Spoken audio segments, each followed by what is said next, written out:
Networks, the highest standard in sports television, including the CBS Sports Network, Showtime Sports, CBSSports.com, and the CBS Sports Radio Network. The best in sports online, on radio, and on the air. CBS Sports. Expect it here.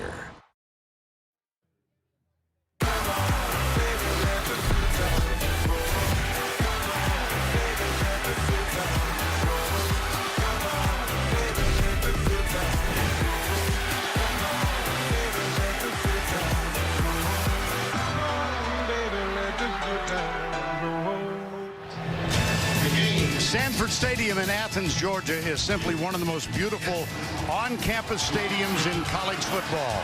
It will be rocking much like the Georgia team bus was literally rocking as the Bulldogs arrive. A few hugs for Aaron Murray and his teammates as they made their way in, and a former teammate, Zach Mettenberger, now the starting quarterback at LSU. Back home, he grew up 10 miles from Athens. It's the LSU Tigers, undefeated against the Georgia Bulldogs, once beaten. This joint will be full.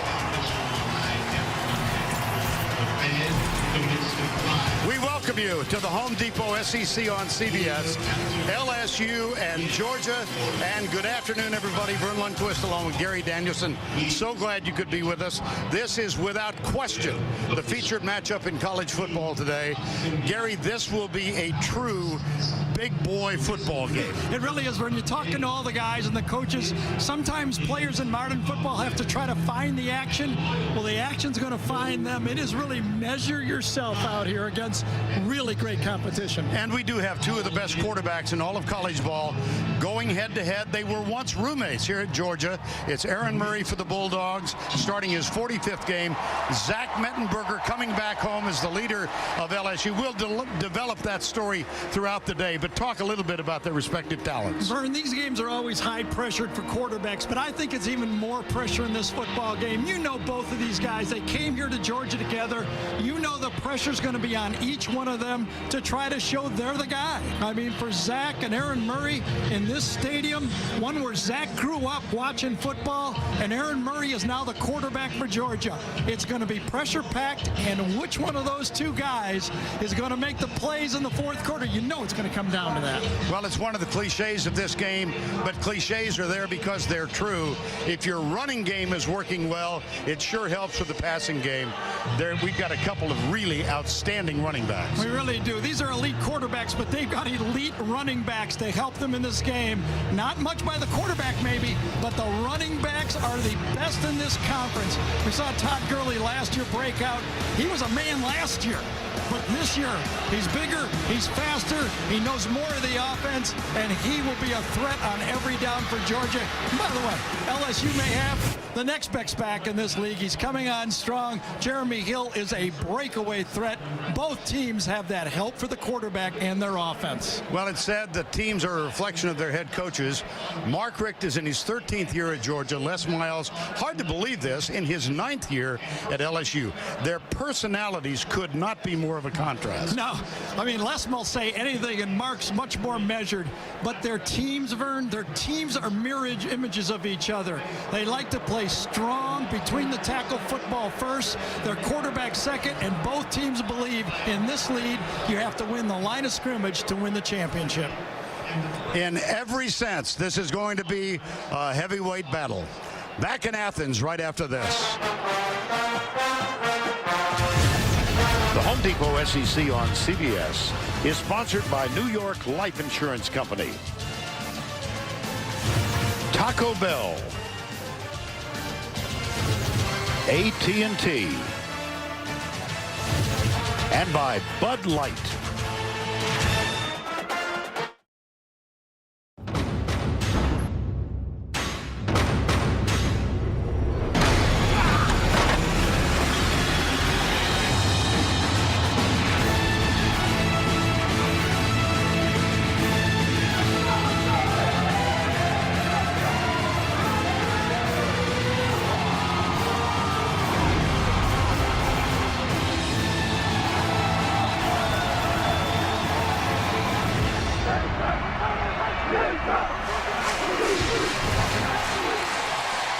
back live at Sanford Stadium, and coming on the field first, the Bulldogs of Georgia.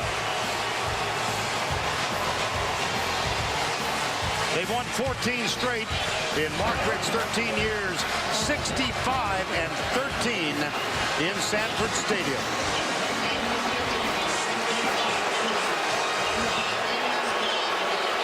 And not far behind them, led by Les Miles, J.C. Copeland first out. The Tigers of LSU, 29 straight wins in September. And make note of this, all time, LSU has won 7 and lost only 6 here against the Georgia Bulldogs. Let's go down to Tracy. Thanks a lot, Coach. We just talked about how this is going to be a heavyweight fight. How did you prepare your team for the physicality that we're about to see? Well, we just practice that way. We try to play that way. We try to think that way. But we know they do too. It's going to be a great battle. We appreciate it. Thanks a lot. Yes, ma'am.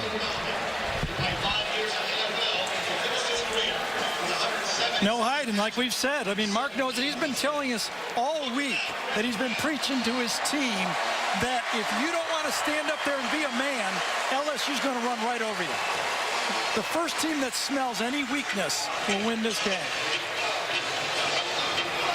Well, Tracy Wolfson just ran the 53-yard dash. She's live with Les. That's right, Coach. We talked about it before. How you keep Zach Mettenberger's emotions in check. What did you say to him before he took the field? He need not worry about anything other than playing quarterback for LSU. That's a man-sized job today. Just play like he's supposed to. We'll be fine. We appreciate it. Good luck today. Thank you. Thanks. Well done, Tracy. Couple of Michigan grads, separated by a generation, but they've been known to say to each other, go blue. In this case, a sea of red, dappling of purple and gold. 92,000 plus on hand at venerable Sanford Stadium. Just a brilliant late September afternoon as LSU takes on Georgia. They have won, LSU that is, the last 2 games. Just perfect. 75 degrees, a slight breeze, and continued sunny skies. James Hairston will kick off. Reggie Davis, true freshman, about to make his first kickoff return of the year. He did catch a 98-yard pass last week. That was Aaron Murray's 100th career pass touchdown. Hairston for LSU, this will be his 31st kickoff. 20 of them have gone for touchbacks. LSU won the toss and deferred.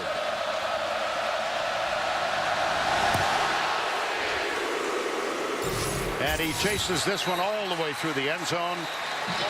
And so the Bulldogs will start on offense.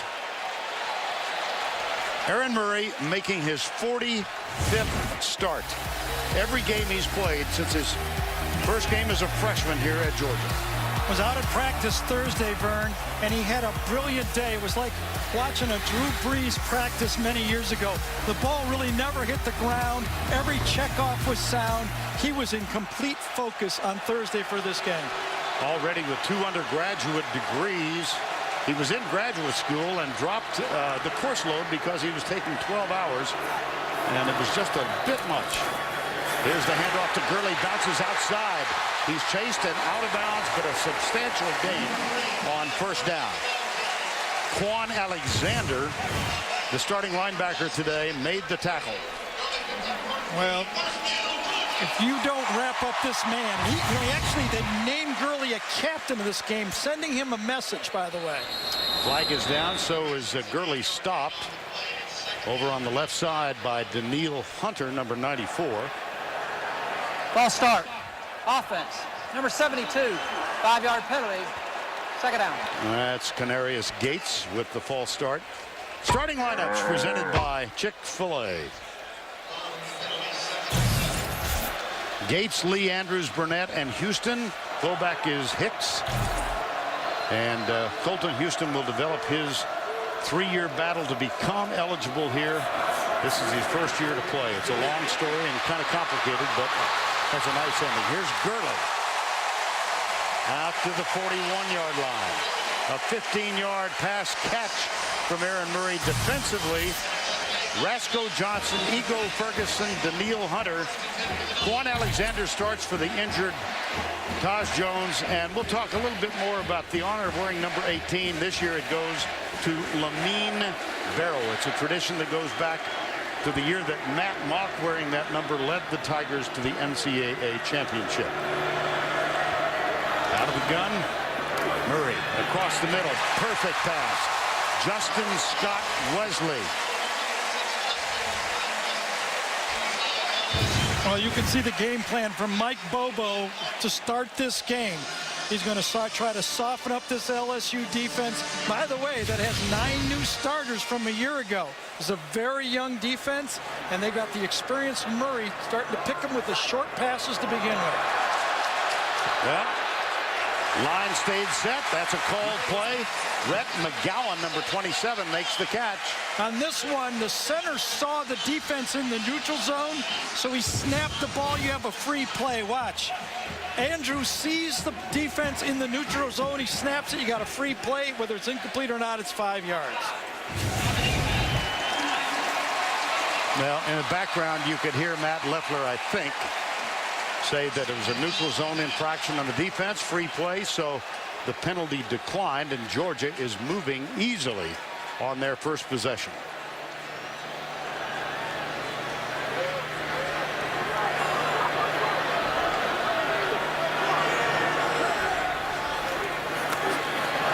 Murray with a lot of time. Got it. Arthur Lynch, the tight end, out of Dartmouth, Massachusetts. Arthur Lynch caught 4 passes last week, and he is a real threat at tight end. Right there, he gets a little stop and then into the middle of the field, and it's up-tempo, and another penalty this time. This one looks like perhaps too many men on the field for LSU. Thrown from the back, judge. Anthony Johnson was trying to get off the field, number 90. And since Georgia did not substitute, they hurried up and snapped the ball. Before the snap, illegal substitution on the defense. It's a 5-yard penalty. Repeat, first down. Now that was Johnson, the standout defensive tackle, who was hustling off the field and did not make it. They went with the quick snap. And you really have to be aware of that after first downs. It's very dangerous to substitute after a first down if the other team does not.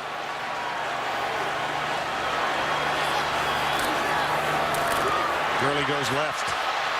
Breaks the tackle of Quan Alexander. Picks up an additional 4 yards after that.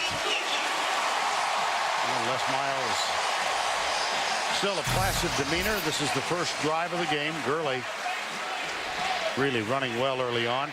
The Verizon Red Zone offense, 19 trips so far, 13 touchdowns. National average is 63%. It's a great combination, an experienced quarterback and a loaded tailback. We've got the 3 wides to the right side. On first and goal, Gurley. Stiff arm Alexander, who attempted to make the tackle, and Gurley is brought down at the 4. Pound, pound, pound. Play action. Tackle was made by DJ Welter, number 31, the middle linebacker for LSU.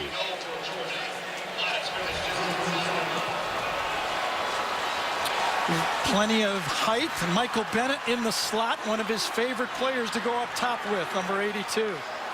Chris Conley is the wide man, bottom of the screen. Man-to-man look all over. There he is to Michael Bennett.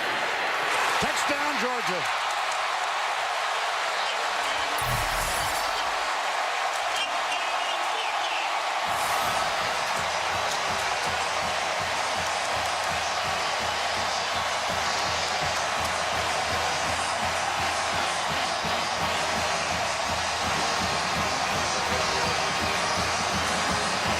Bennett missed most of last season with a torn ACL. He was injured in the 4th game of the year. Marshall Morgan on for the extra point. It's good. Vern, not only did they have their best tall receiver that Aaron Murray loves to go to Bennett, but he's got a match against a safety in Craig Lawson. I mean, this is basically checkers. You got your best receiver on a safety, king me.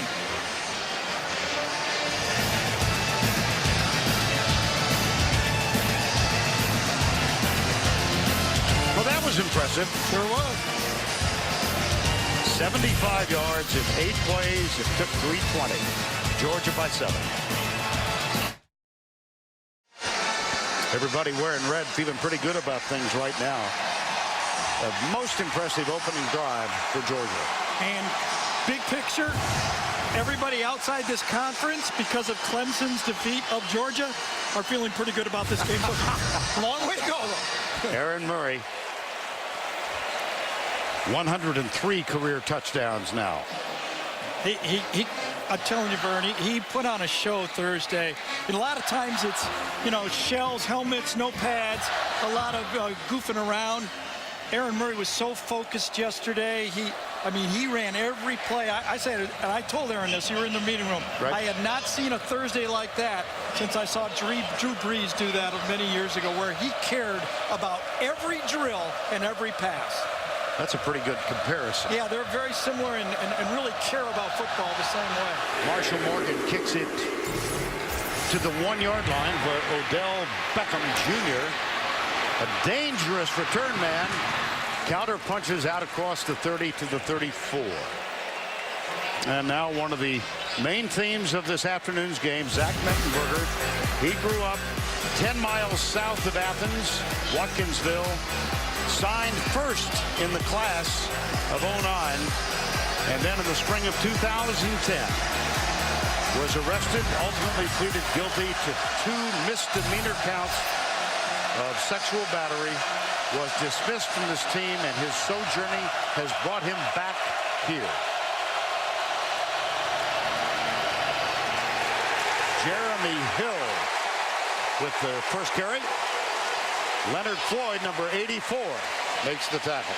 Yeah, also Jordan Jenkins, Vern, took it on right at the point of attack. He's the one, Jenkins, that had to take on Copeland. That'll be a story all game. Can the linebackers take on that fullback?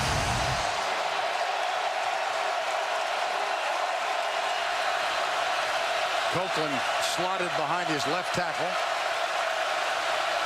Mettenberger back to pass for the first time, goes into the flat to Jeremy Hill. And let's give you the Chick-fil-A starting lineups. Thank you. And here they are for LSU. Collins, Alexander, Porter, Turner, Hawkins. J.C. Copeland is a Georgia lad. We talked with linebacker Jordan Jenkins. They knew of each other in close by high schools. And now Copeland is a load. Out of the gun, Georgia going to blitz. This will be an interesting call. Was it Georgia in the neutral zone that forced LSU, or did LSU go early?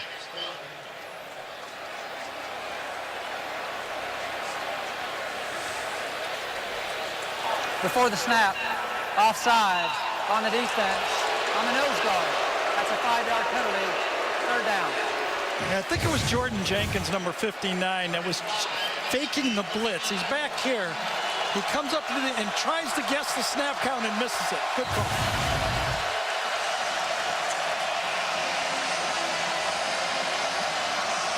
Big difference, Vern. 3rd and 15 or 3rd and 5, right? Wow. 2 wide receivers. Now the tight end comes way wide to the left. Mettenberger got a man. It's Jarvis Landry. That's his 25th catch in 4 games and 1 possession. That's good for a gain of 10. Well, we talked about the youth of the LSU defense. This is not exactly a senior-laden team.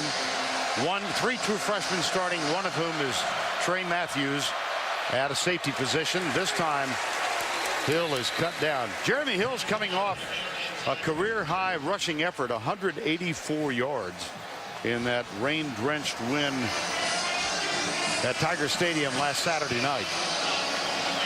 Second down and 7. And Vern, on this drive for LSU, it's a little different for this season. They were one of 8 teams that hadn't trailed all year. This is the first time that LSU has trailed in the season 2013. Play action. Mettenberger rolling right, being chased by Jenkins, and that one intended for Beckham is tipped away by Damian Swan, number 5. Did he get his arm on Beckham? Well, I think so. I think interesting at the LSU bench, very surprised not to get that call. And Les Miles walked all the way down there to argue with that side judge. I think he missed it, and I think Les was correct on that. They're down 7. This LSU team has played so well on the road, as you saw with that graphic. Here comes the blitz. Mettenberger across the middle. Got a man! It's Cadron Boone, of all people, and he strolls in untouched. 48-yard touchdown. Only his 2nd catch of the season.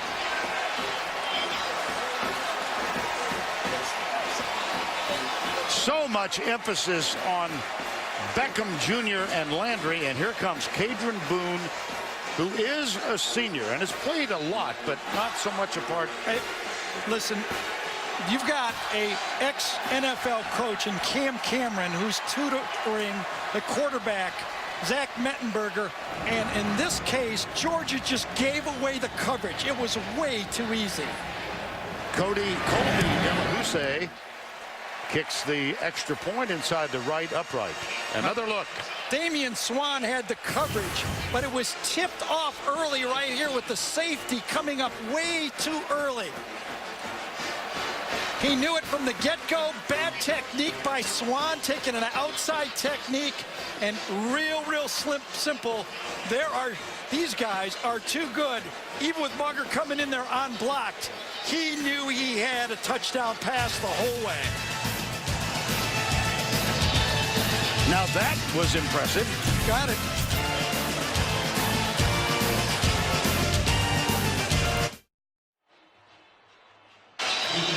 Both teams impressive on their opening possessions offensively. Both quarterbacks impressive in their initial possessions in this game. It's fun football watching this stuff, I tell you. Well-coached players, high-level players. You make a mistake, it's like serving one of those 93-mile fastballs or belt high. The other team is going to hit it. James Hairston will kick off. Reggie Davis, again, the deep back for the Georgia Bulldogs.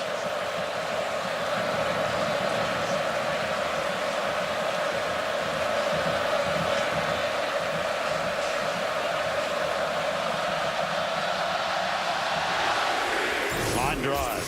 One hopper picked up short and back up to the 25-27-yard line. Kyle Karemplis, a backup, I mean a real backup tailback. Murray's last drive. Well, he carved him up. Great play calling by Mike Bobo. He got his quarterback off quickly with a couple of short passes.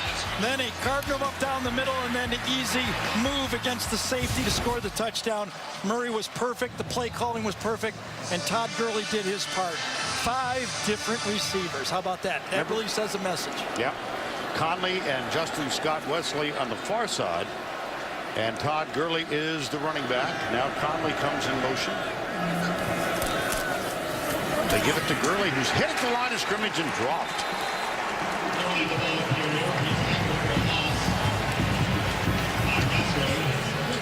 Loss of 3. Penetration on the inside, and that time it was Rasco, number 59, that got inside. A little slow developing play, and against those defensive ends, those quick defensive ends, you have to hold your blocks. Loss of 3, 2nd and 13. A tackle made by Jamarie Rasco. 2nd, 13.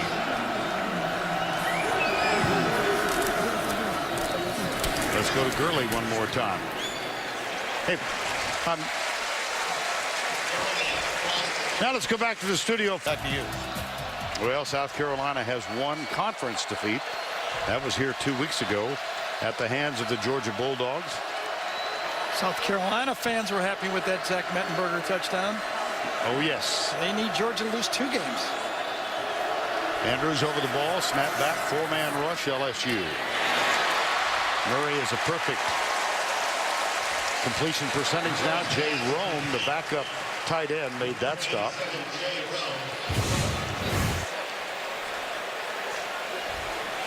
Rome, Lynch. I'll tell you, the run by Gurley on long yardage, he fell forward where you could throw a short play like that. Now the question is, did the ball come out?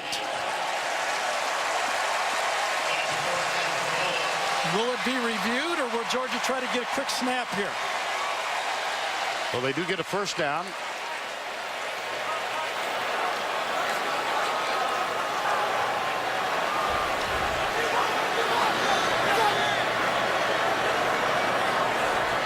Keith Marshall is on to spell Gurley. They are roommates, wearing numbers 3 and 4.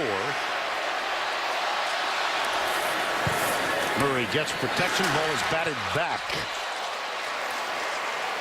Looked like that was Ego Ferguson, number 9. Excuse me, Vern. Part of stopping those quick slants and those quick, bubble screens nowadays, J.J. Watt is kind of taught even college football. The defensive lineman must bat a few down. You cannot depend on your defensive backs to defend that short pass all game. Well, Ferguson used his head on that one. Yes, he did. Second down and 10. Blitz incomplete. That was behind Jay Rome. And it's 3rd and 10. Micah Eugene defending. Number 34. 3rd down 10. From the Georgia 38-yard line in a 7-7 ball game. 3 down now. Anthony Johnson is the nose. Georgia with 3 wide to the left side and 1 bottom of the screen. Across the middle it goes, intercepted. Wow. Picked off by Anthony Johnson, who dropped back into coverage. And Murray is picked off, and LSU has great field position. Well, LSU only rushed 3 players on this play. And then one of the 3 who rushed, Anthony Johnson, dropped out on it. Watch Anthony Johnson. There are only going to be 3 of them. Excuse me. I tried to center that up. Anthony Johnson comes in, says he can't get him, and he goes, oh, well, I might as well back up. Trying to get the ball to Marshall, and he backs right up into the play. And so here's LSU at the 34-yard line in a 7-7 ball game. Hand off Jeremy Hill. Bangs over left guard. Rameek Wilson, who leads this team in tackles, made that one. What do you think's going through Zach Mettenberger's head after that touchdown pass? Just think how long he's waited to throw a touchdown pass in this stadium.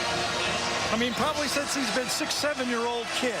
He saw his first game here as a 7-year-old, and I think most of you know, but if you're a casual college football fan, perhaps you don't. His mom, Tammy, has worked in the Georgia athletic department for 14 years. Here's Mettenberger, rolls out, finds Jeremy Hill. He's tough to bring down. Well, from 09, here is the Georgia team photo. Aaron Murray, Zach Mettenberger. Mettenberger signed first out of Oconee High School, and then Murray from Tampa signed second. They were actually roommates for 1 semester, along with offensive guard Dallas Lee. Let's see what Cam Cameron, has in the red zone to solve some problems for LSU. He's got Jeremy Hill, but that's a nice piece of defensive work. And he's knocked out of bounds by Josh Harvey Clemens, number 25. Mern, last year, one of the bugaboos for LSU was their red zone touchdowns. Last year, there were 27 for 53 opportunities in the red zone, 51%. To give you an example, Alabama was 74% touchdowns. Georgia was 72%. 51% won't cut it to win a championship. Well, that is one reason Cam Cameron was brought in his first year as the athletic director, as the offensive coordinator, beg your pardon, for Les Miles. Mettenberger. Beautiful route. Jarvis Landry broke one tackle. Can't break the second, but he's inside the 5. You're not allowed to do the Deacon Jones head swat at defensive end, but he sure did do it at wide receiver. Damian Swat had no chance, and these two physical wide receivers for LSU, they're NFL-ish. The rise in red zone numbers for LSU. Nice play. Josh Harvey Clemens cut through, wasn't blocked, and brought down Jeremy Hill. Harvey Clemens reads this ball, play quickly, knifes in, accelerates. You just make it bounce out. Give credit to that defensive line, forcing Hill out of his primary hole on that play. Second and goal from the 5.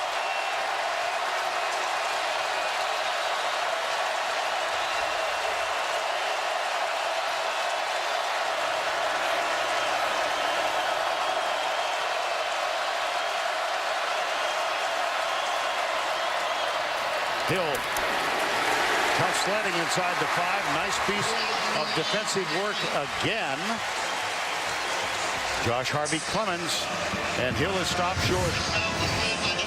Well, you can see that the LSU coaching staff believes they can run the ball inside on Georgia. So far, they have not been able to do it. On third down, they're coming in with the receivers, though, aren't they? Yes. Third and goal. Latter moments, opening quarter. Landry, Boone, and Beckham are the 3 wides. This is Travis Dixon right here, a tight end lining up wide. That forces a linebacker to go out with him. Amik Wilson has out there with Dixon. Mettenberger, no pressure. Touchdown! Kadron Boone's second of the ball game.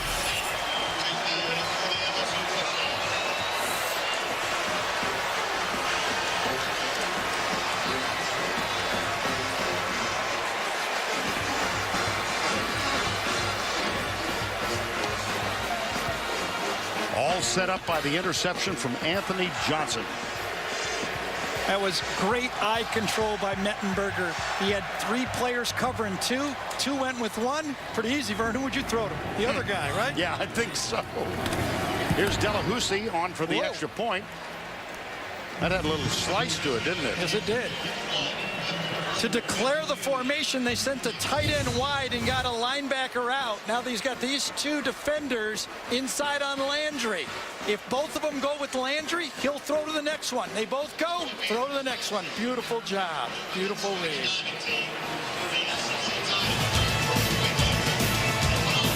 It was Shaq Wiggins, a freshman safety, who was defeated on the play.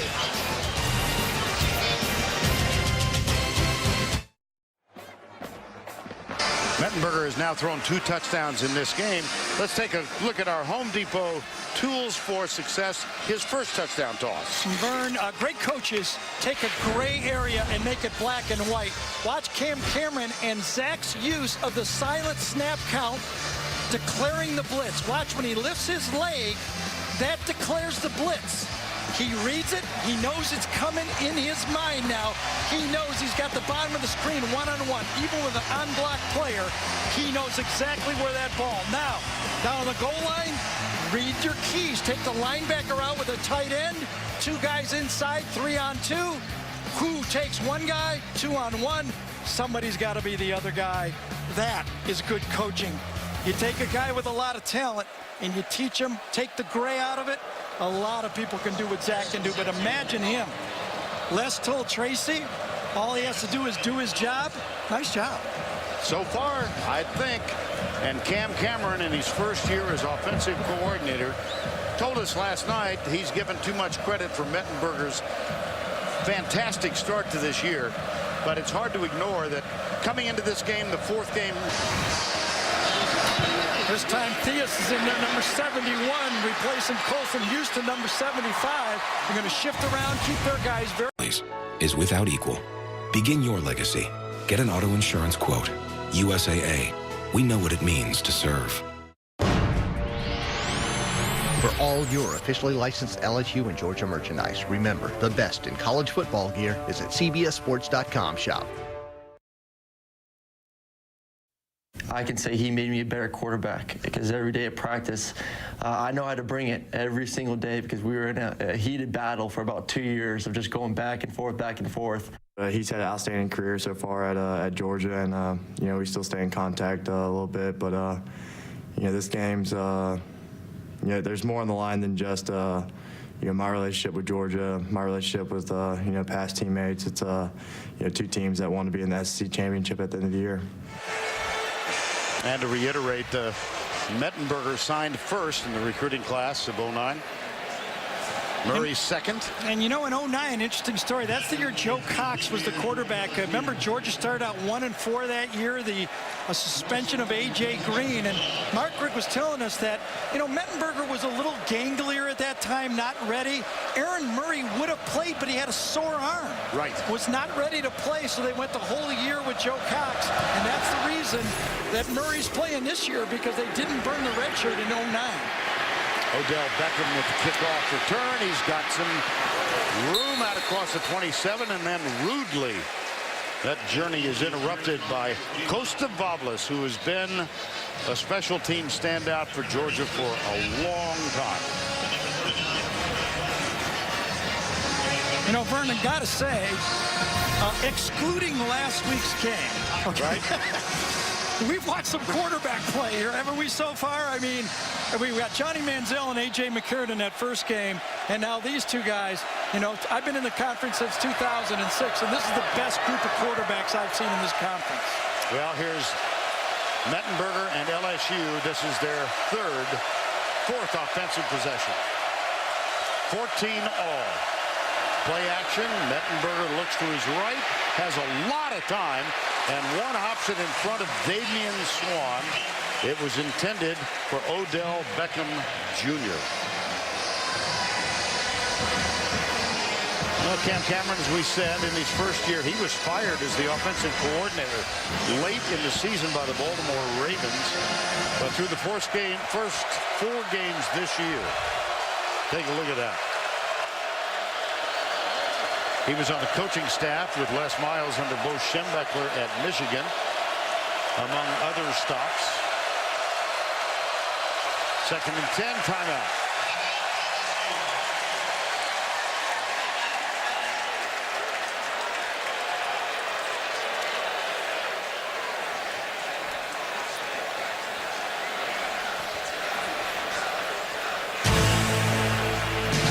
Been a bit fun to watch. Time call.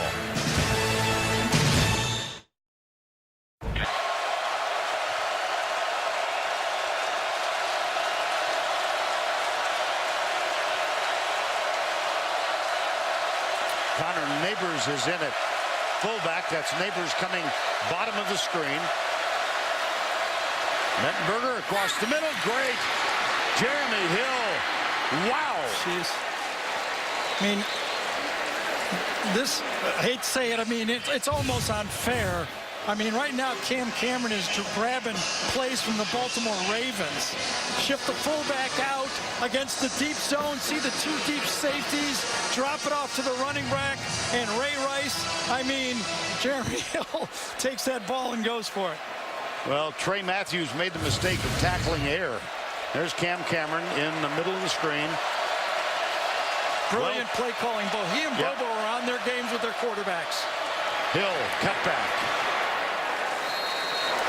And tackled. Well, we've talked a lot about Mettenberger's issues. And we near the end of the first quarter. Jeremy Hill's had issues of his own. In January 2012, he pleaded guilty to a misdemeanor. He sucker punched a guy in a bar from behind. He did so while he was on probation for a previous offense. Les Miles had a team vote as to whether to get him back on the team, allow him back. Are you surprised they said yes?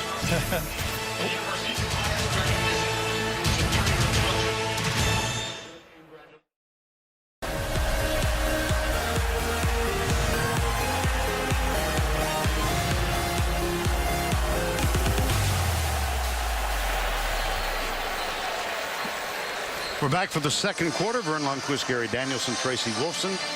Georgia and LSU, this one has lived up to its billing. Great play by the quarterbacks, great play by the running backs. Good tactical plans by both coaches. And we start number 2, 2nd down 5, Louisiana State from midfield.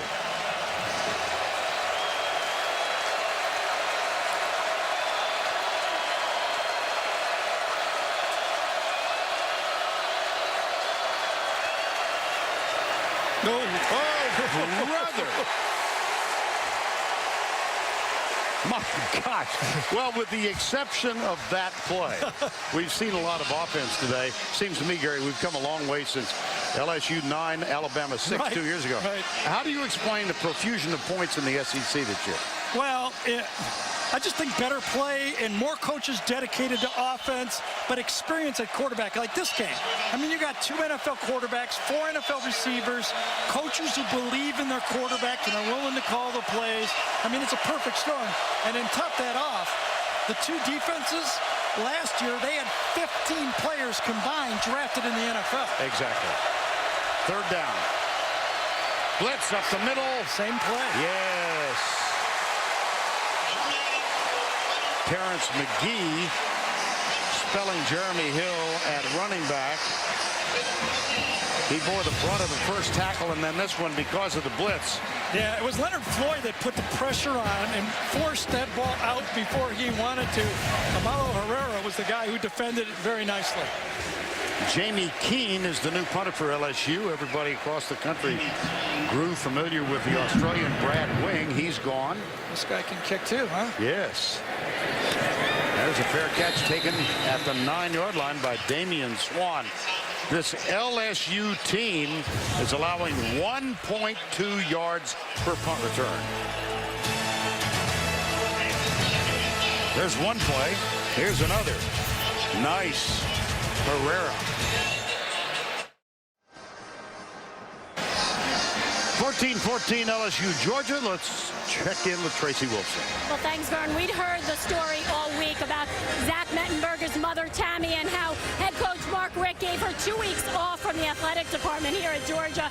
Well, she has been incognito all week. She didn't want to do any interviews.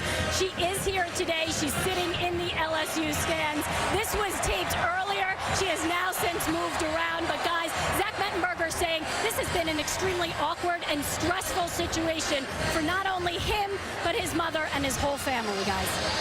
All right, Trace, thank you. Zach Mettenberger quoted earlier this week saying, I can't wait until Sunday morning when this one is over and all the conversation about his return is complete. But you know what? Both have answered the bell. Yes. Murray and Mettenberger. I mean, the jitters are gone now. It's football.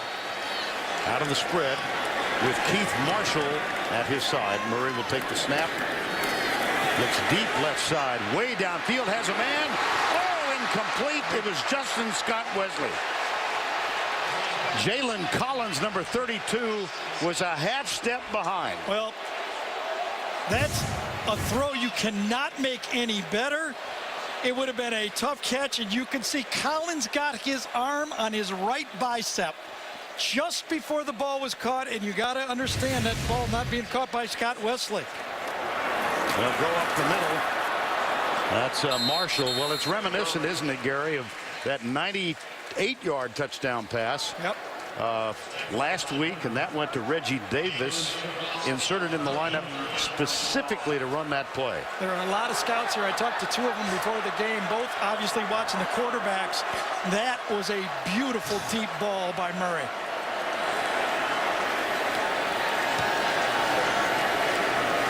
He's going to get a Sam Will blitz. These 2 guys are coming. LSU took a timeout. I think John Chavis knew that the coverage was blown there, and he might have told Les to call timeout. It's an important 3rd down play, and he didn't want to do it when the offense knew the defense.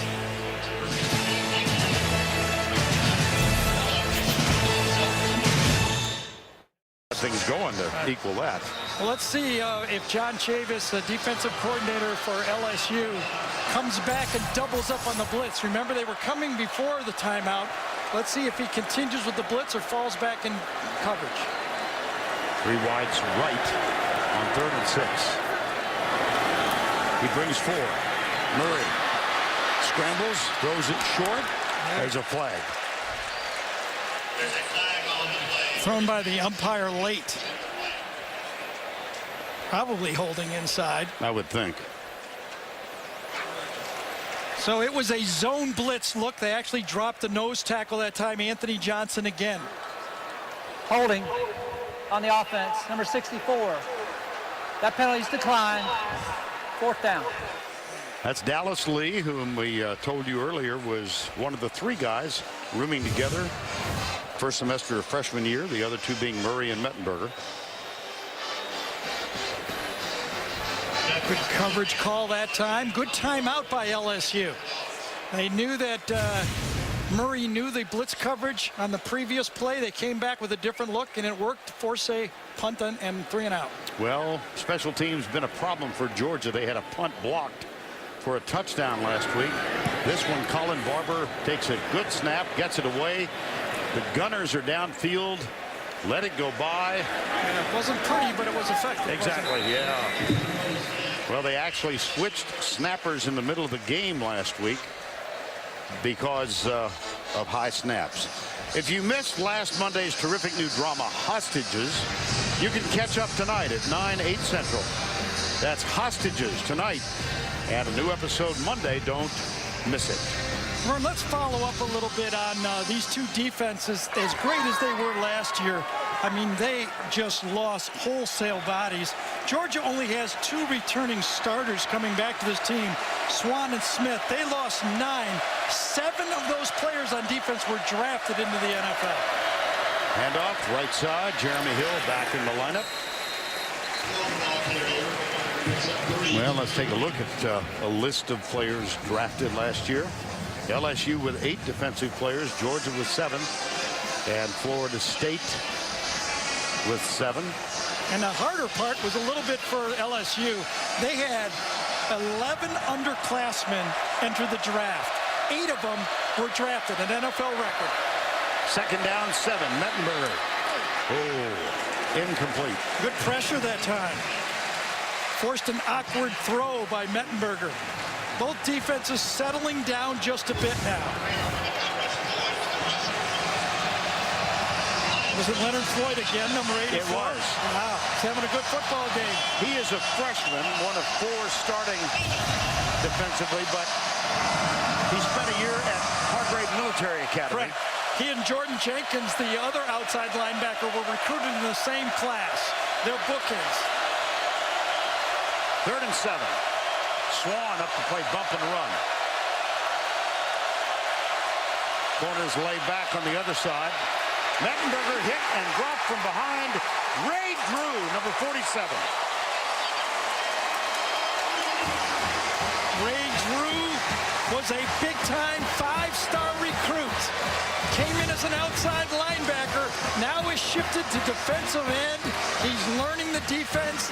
He's big. He's strong. Jordan Jennings said he's coming on fast, and he's a beast. That's his first sack of the year, and it's a big one. And so Jamie Keene is on to punt again for the Tigers, almost blocked. Damian Swan lets it go. Yeah, it was touched further up. This ball's going to come about to the 25-yard line. Actually, 27. Yep, a little farther up.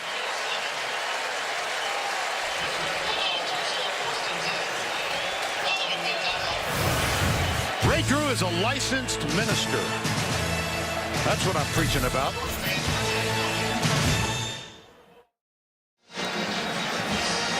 Mettenberger on the left. Aaron Murray started 6 and 6. And that brings us to the Aflac trivia question.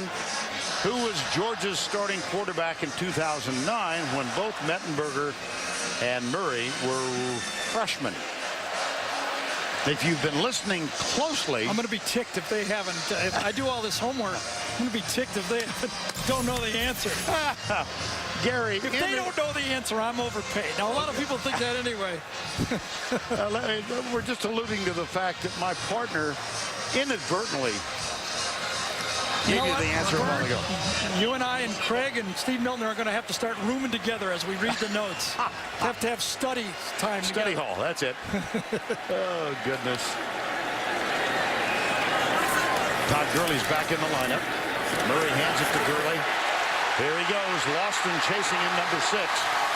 Merritt Hall with the clearing block this time. On in place of Quavon Hicks. That's a gain of 23. Uh-oh. I wonder if he sprained his ankle coming at the end of that play. Bounces out smartly. Tough to bring down. Does his ankle get rolled up? That's the question. Right there. Right there at the end of it. His body one. falls Okay. on his weight of his ankle. Oh, boy. First down 10 at midfield after the run, and Marshall is on in place of him. Merritt Hall, number 43, is the fullback. Murray play action. Incomplete. Justin Scott Wesley, the intended receiver. Yeah, Ronald Martin did a good job reading that play. Let's watch it one more time. Very dangerous play for running backs, quarterbacks. From behind, the momentum of the tackler falls forward onto the leg. Here's Marshall to the 40-yard line. Good second effort after the initial contact from Ronald Martin. There's no doubt that Keith Marshall has talent to carry the load and make the big play. The doubt for the Georgia fans and the Georgia offense and play calling is, can he do it the whole game? He's never been the featured guy to have to take the multiple carries like Gurley has. Darren Murray, in our chat with him yesterday, said Todd Gurley is simply the best college football player in America. First down 10. That's Merritt Hall, and that's a whistle. I think Mark Richt called timeout on that one. By the snap, timeout. That's the Georgia. second used That's by their first timeout of the Georgia. half. They have 2 left, or the first used by Georgia. LSU has used a couple, so they have 1 remaining. Another look, Gary, at this Gurley run, the end of it. There, look at that. Oh, boy. Loston rolled over. All right, Tim, thank you. It's 14 all. Let's go down to Tracy Wolfson. Well, guys, you saw it. It was that left ankle. They took his shoe off. They looked at it. They taped it with a little black tape. And then he jogged into the locker room, which was pretty good news, except I was just told he is out for now. All right, Trace, thank you. And jogging with a noticeable limp. Keith Marshall will carry the load if and when John Chavis doing his signature bear front, 3 linemen inside. Marshall almost broke it. Defense he loves to go to when the other team is able to run the ball. And Georgia is the first team that's been able to run the ball in this game. They're now over 100 yards rushing. You look at the rushing game for LSU, nothing so far. When you factor in the sacks, they're, 4 yards rushing the whole game. So LSU has not been able to run it. First sense of a weakness in the game. So LSU can't stop the run. Feed Marshall. And he goes over the left side. Micah Eugene, number 34, makes the stop. But they'll move the chains again. Inside following the big fullback Merritt Hall that time, second level before anybody even got a hand on him. Keith Marshall out of Raleigh, North Carolina.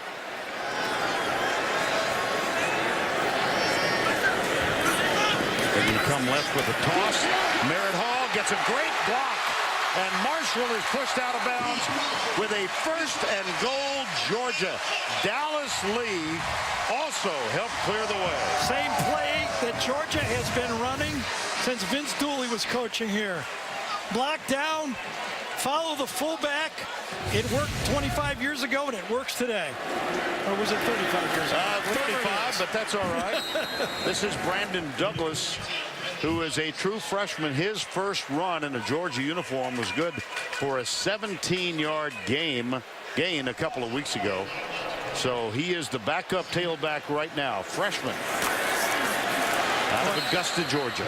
Georgia has tried to hurry the snap twice. Now, they caught LSU once with a penalty, but it seemed the other two times they really caught themselves. They weren't ready to block, and they hurried up and got nothing out of it. Now they're 3rd and long.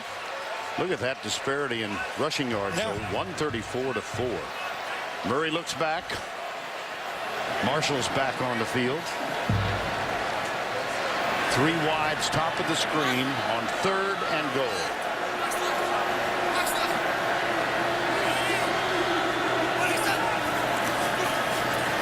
Murray into the end zone, diving try, incomplete.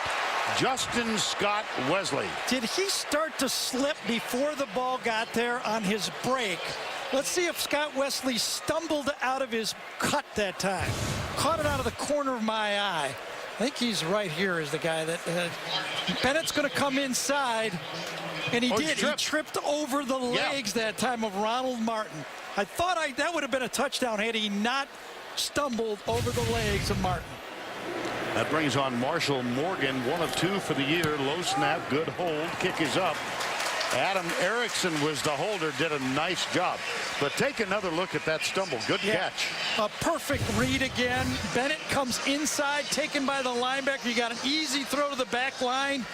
Should have been a touchdown, but a little stumble cost you 4 points.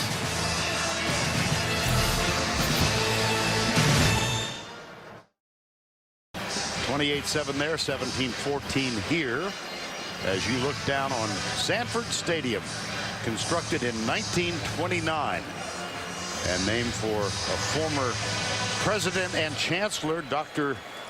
Stedman V. Sanford. It was his idea to construct the stadium. It was also his idea to install the hedges. Now, did you study all that last night? No, I missed that one. Okay. I was stuck in traffic trying to see the LSU coaches come. Gary gave one for the team last night. He wanted to talk personally to Cam Cameron. Whoa, nice catch. Yeah, it was. Odell Beckham. Yeah. Well, let's go back to the sequence for Georgia. You know, when you do this hurry up, Vern, you got to be good at it. Georgia tries to sneak it in here on 2nd down. You can see Aaron Murray. He sees the signal, hurries his team up, and tries to go quickly to snap the ball. But his offensive line and Merritt Hall, number 43, busts their blocks. Merritt Hall blocks nobody on the play, and they basically gave it down away. You know, live by the sword, die by the sword. Sometimes you trick them. That play, Georgia tricked themselves. And so the Tigers have it back.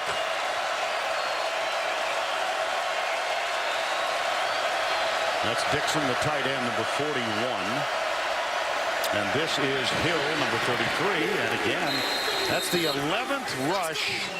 This is Josh Harvey Clemens who makes the tackle, and Hill got touchdowns on their first 2 possessions.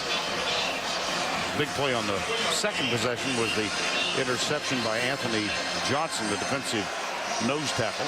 I can tell you that LSU and Les Miles is very surprised they're not successfully running the ball against Georgia.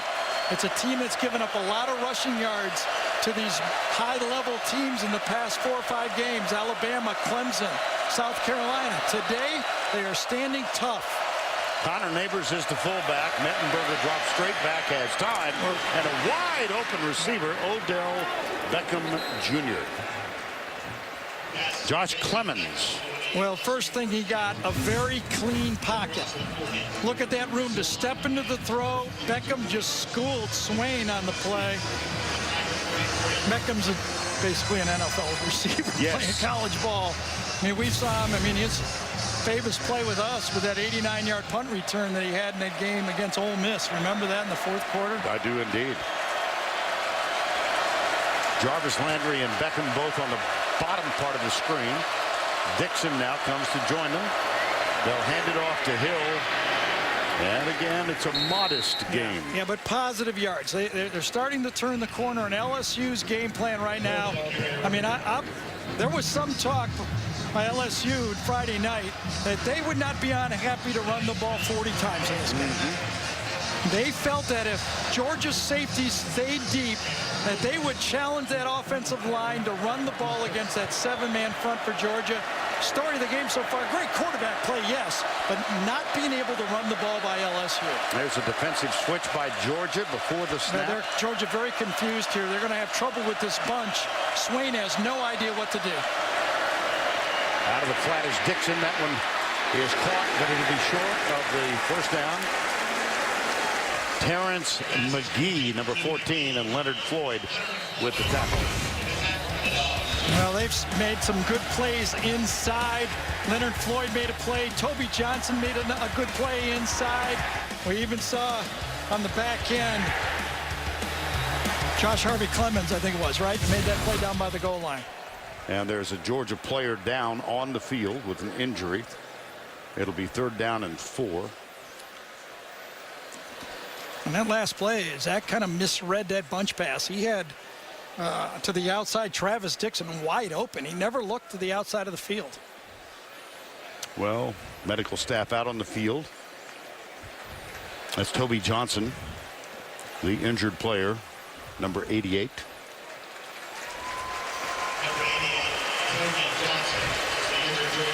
There are 2 88s, a lot of duplicate numbers on both these teams.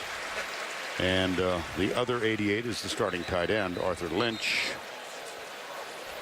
Comes from the southern part of Atlanta, College Park.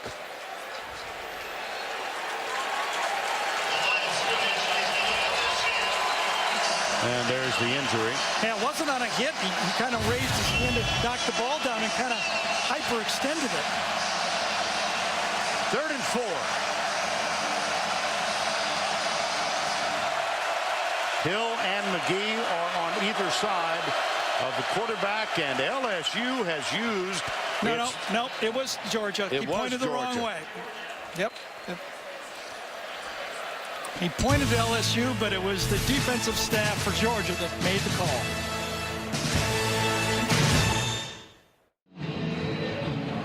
Georgia by 3 with 5:50 to go, and it's time now for our Facebook poll. Which undefeated team among this quintet is the most surprising? Let us know. Maryland, Minnesota, Ole Miss, Texas Tech, or Washington. Log on to Facebook at CBS. Don't you wonder?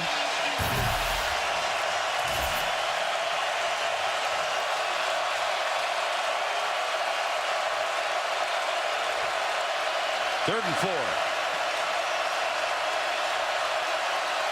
5 wide. Stunts defensively. Mettenberger across the middle. Caught. First down. Odell Beckham Jr.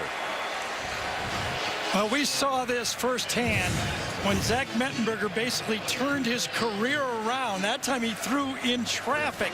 He was getting rushed inside by Ray Drew that time. Alabama fans remember him making those 3rd down throws courageously, just like that.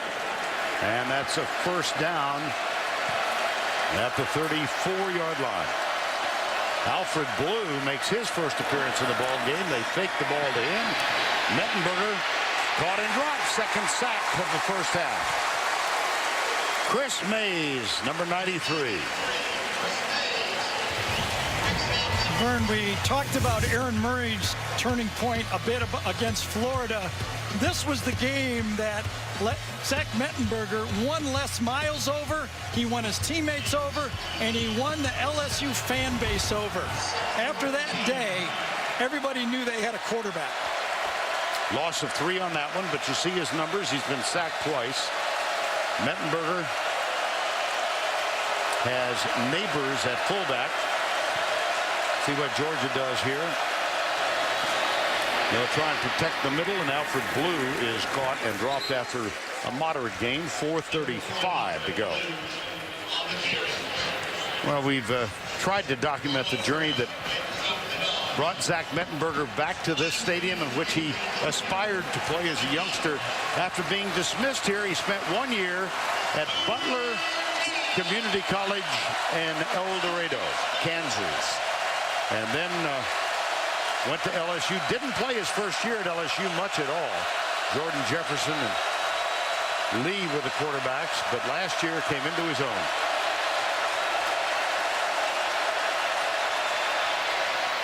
That's incomplete, off the shoulder of Jeremy Hill. 4th and 7. I wonder if they'll just go 4 downs here rather than punt.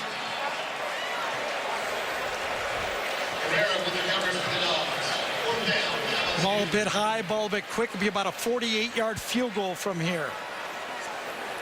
And Delahoussie's in his first year as the... Or a 48-yard fake field goal from here. Yes. We've seen that before, haven't we, from this bunch. Didn't work last week when he tried to do it against Auburn, though. Well, Delahoussie is on in place of the veteran kicker, Drew Alemont. I knew I'd get it into the broadcast somehow. You got it. Yeah, there we go. LSU took a timeout. It was a little bit of a force, but nevertheless, LSU now has taken their last timeout.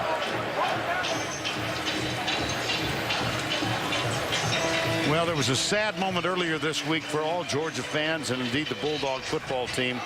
Paul Oliver, former cornerback here, committed suicide with a self-inflicted gunshot wound earlier in the week. Paul Oliver was 29 years of age, left a wife and 2 children, a mother and 2 brothers. Very tragic. He went on after he had some academic difficulties. You see the decal being worn by Georgia, and played with the San Diego Chargers for a couple of years. Paul Oliver, 29 years of age. They are going to bring on Delahoussie. Now, he's kicked 4 this year, but they have been from 23, 28, 23, and 25 yards. Now, Frugier, the holder, has an injured knee, so I don't think we're going to see him up on a fake. 48 yards. Snap is very good. The kick is on the way, and it is good. How about that? To watch Les with his patented hand clap, and we have a tie game. A good football game. Both defenses have adjusted a little bit. Quarterbacks are still playing, and the coaches got them right where they want them. We're 4.5 minutes away at playing time, but going back to New York for the Geico halftime report. Tim, Spencer, and Bryant will have scores and highlights from around the country. This a little bit more of a competitive weekend in college football than, say, sure was last week.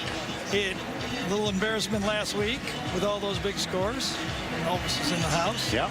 The most important thing is Todd Gurley in the house, and he's coming. Is he coming back here on the field to play these last 3 or 4 minutes, or will they hold him to the second half, or will he even be able to play at all? Well, he is back and still limping. Doesn't look like he's going to play. And you could always see already the ramifications. Brendan Douglas is carrying the ball instead of Keith Marshall in that situation as a sub. James Hairston will kick off. Reggie Davis again, the deep back. Davis moves over. He's 3 yards into the end zone. He will bring it out. He's got blazing speed if he gets open, but he does not, and does not get back to the 20. Well, Gurley gingerly favoring that ankle. Yeah. He's got 92 yards of rushing there, 10 yards of carry in this game. Interesting, excuse me, I'm sorry, Marshall in the game? Yeah. Interesting play calling here from Mark Rick and Mike Bobo. Do they throw a lot, try to get points on the board? Do they run out the clock? Remember, LSU gets it to start the second half.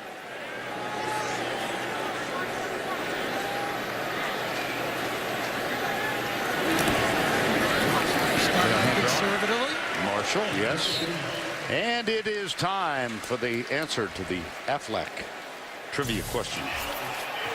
Who was Georgia's starting quarterback in 2009 when both Mettenberger and Murray were freshmen? And the answer is Joe Cox. I heard his name mentioned in the broadcast earlier. My bad. Guess I should pay attention in graphics, right? Oh, fumbled the snap. Oh, my goodness. LSU has no timeouts now. Remember that. So now 3rd and long. See what Georgia does. Doesn't look like they're going to get out of the half. Oh, boy. Good snap. And it was almost kicked away from Yes, Murray. it was. Murray Yeah. just took his eyes off of it, trying to read the defensive end on the give play.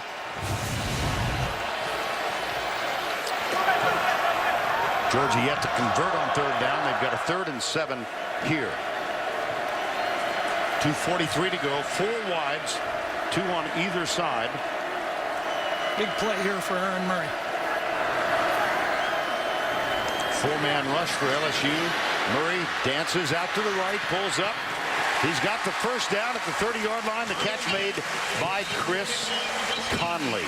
And that's one of those across-the-grain throws that if you make it work, you're a hero. If you don't, everybody in this crowd is saying, why didn't he just run it, take it, and punt it? It takes some guts to play quarterback sometimes because you know the ramifications of a mistake right there. Big play by Murray out of the pocket. Conley with his second catch. Now first down and 10. You've heard it a million times, right, Vern? Don't go to the right and throw left. He just did it. Yes, indeed. Moderate play action. He goes deep left side. Man is open. It's Conley again. Chris Conley, born in Turkey, raised for the most part in Southern California. Matched up with Jalen Collins on the bottom of the screen, number 32. Back shoulder throw that time. Perfect throw. Chris Conley's dad was a 20-year Air Force vet. And I must say, we spent time with Chris Conley yesterday. He is about as impressive a college football player as any of us have come across. Mature, wonderful young man. Got him. Oh, boy, does he ever. Reggie Davis.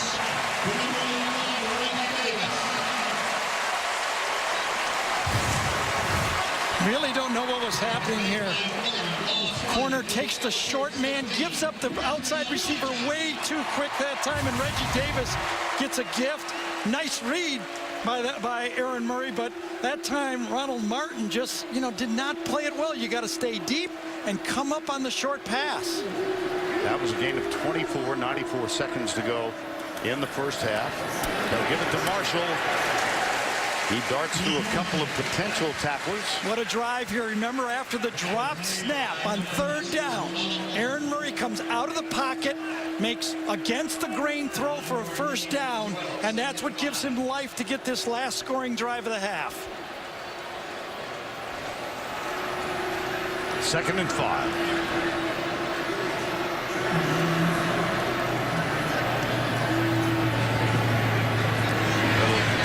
Into the end zone. Incomplete, intended for Justin Scott Wesley. That end zone crowd thought a flag should have been thrown. That was Corey Thompson, number 12. I just thought that Wesley misjudged the ball. Does he stop? No, the ball was behind him. You're right. The ball was poorly thrown. If that ball would have been in front of him, it would have been a touchdown. Yes, at the end of it, Corey Thompson interfered. Combination of a bad throw and, the officials are letting the defensive backs be very physical in this game. Yeah. Message has been sent. 3rd down, 6. 3 to the left. Blitz.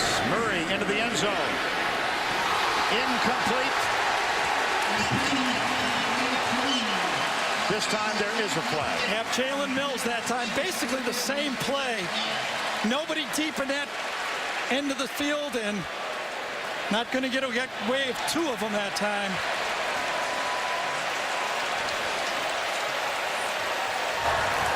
Pass interference on the defense. Number 28. By roll, the ball be spotted at the 2-yard line. Automatic first down. Very easy call. Could have been back-to-back. Mills drapes his hands right across the receiver that time, Scott Wesley, and it's easy call. Yes. See, LSU has no timeouts. They were confused at the line of scrimmage. No safety back in the end zone. Man-to-man everywhere. Georgia just dialed an easy play. It was almost, Aaron Murray had a no-brainer throw to the outside. Ball spotted at the 2. Keep in mind, Todd Gurley is on the bench with an injury. Marshall is the running back. 3 wide to the left, including Rhett McGowan. Remember, Georgia has a timeout. They can run the ball. And they do. Marshall.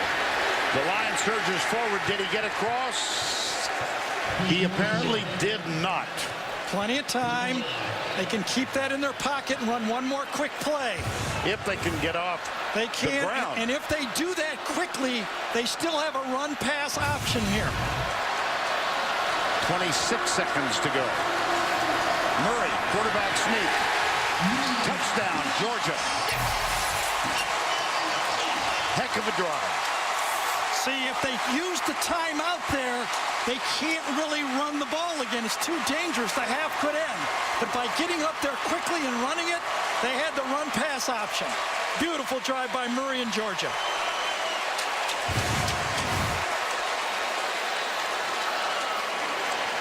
Big John Theus did a nice job, number 71 that time. John Theus, Marshall Morgan on for the extra point.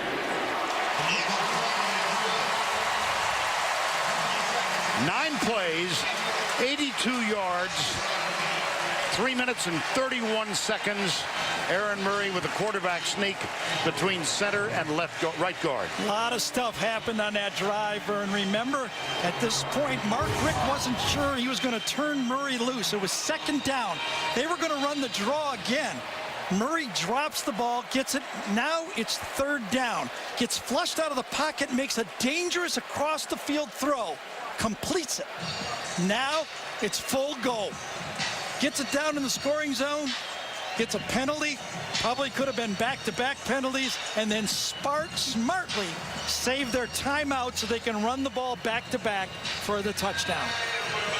And that was all set up again in part by a defensive lapse by LSU and Reggie Davis, the true freshman, getting loose for... I'm watching this, Gary, and old memories come back. You're not doing what you did. No. We got caught dancing the soldier boy. We learned. No Sean Marino led that one. I believe we didn't get caught. We teed it up. No, that's right. You're right. Oh, goodness. Georgia had too many men on the field right here, so they finally got one off.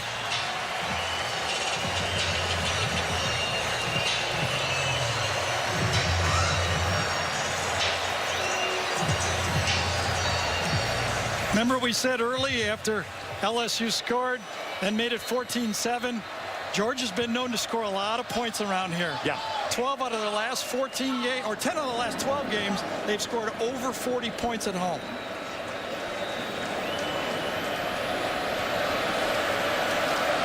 No timeouts remaining for the Tigers.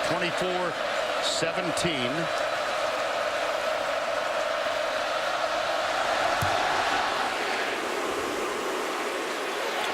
Odell Beckham Jr. has a chance to bring it back. Oh, that close to breaking a huge one. Only CBS has the #1 news show on television. See why 15 million viewers are laughing with Robin Williams and the Crazy Ones Thursday at 9, 8 Central on America's most watched network.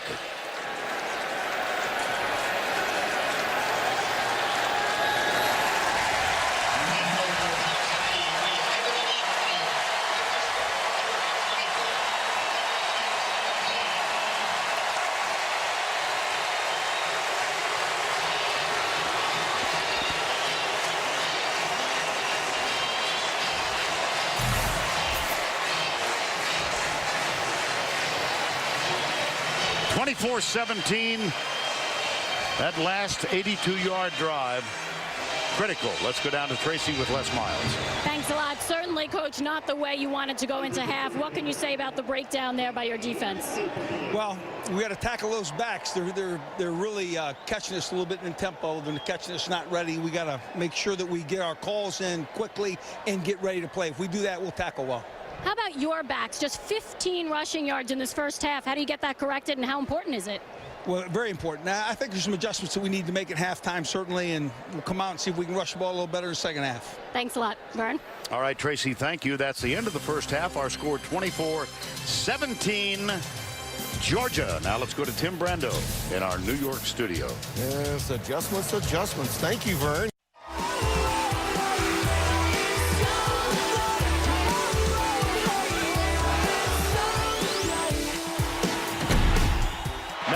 Across the middle, got a man, 48-yard touchdown. I'm over the middle, it is intercepted. Touchdown, that's Boone again. Murray's pass is caught by Bennett, falling down, touchdown. Got a man open, Chris Conley, touchdown Bulldogs. And so we're getting set for the third quarter, 24-17. Moments ago, Tracy, with Coach Mark Richt. Coach, can you give us an update on Todd Gurley and his status? He sprained his ankle. I don't know how bad it is. I'm not sure he can go. We'll just have to see.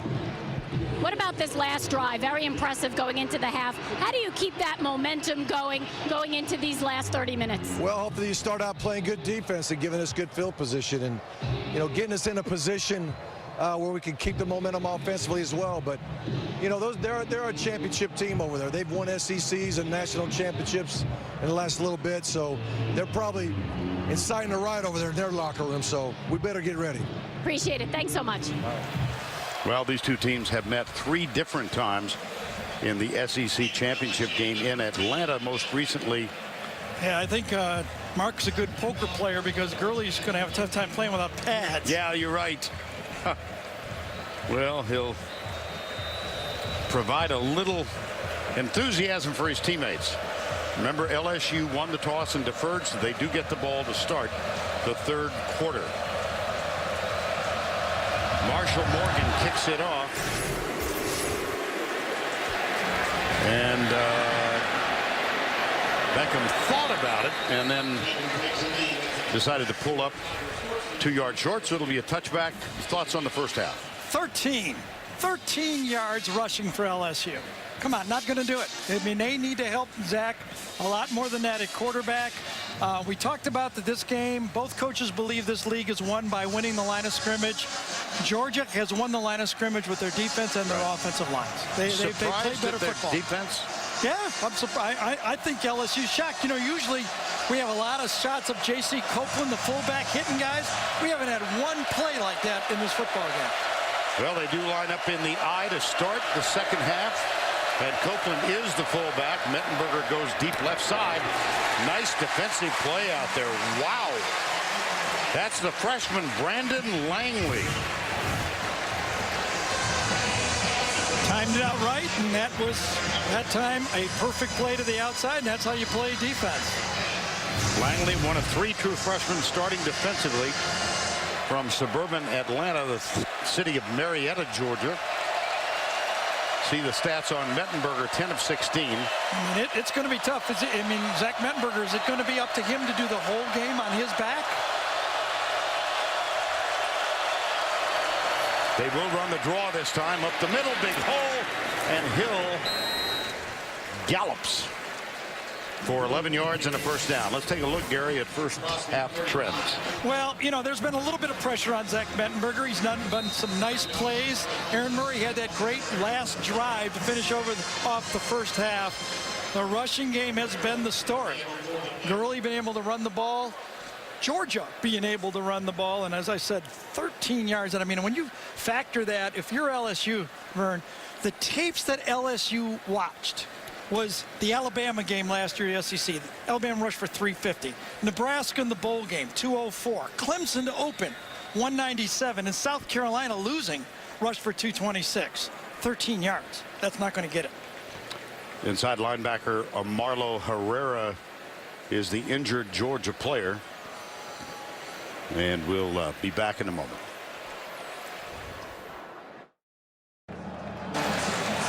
Early moments, third quarter. The injured player was Marlo Herrera, the inside backer. He was assisted to his feet, but walked off unaided. And in his place, a true freshman, Reggie Carter, number 45, defensively.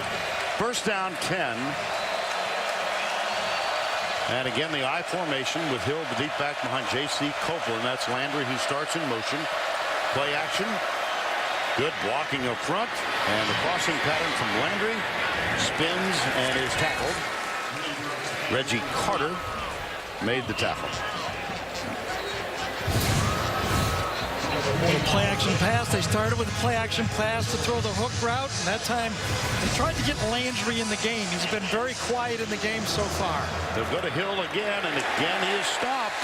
Well, this is Chris Mays, number 93. And it's not like Cam Cameron and Les aren't attempting to run the football. I mean, if you look at the play selection, I mean, you can see it. LSU, 17 run, 17 pass. They're just not getting it blocked. You have to give Georgia credit for that. Well, defensive coordinator Todd Grantham chatting with us yesterday, talked about last year they had 29 scholarship players on defense, and then so many of them were drafted and went early to the NFL. 3rd and 1. Option, pitch, Hill, first down plus. He's across the 40 before he's knocked out of bounds with an LSU first down. And that time, Zach Mettenberger did what you have to do. Just draw that defensive end. You know they didn't want Mettenberger running it. Just pitch it out there and follow number 44. Can LSU get big J.C. Copeland involved in the football game? If they do, that means they're going to be able to run the ball a little bit and then slide him out in the flat and throw it to him. Georgia showing blitz. There's the change from Mettenberger.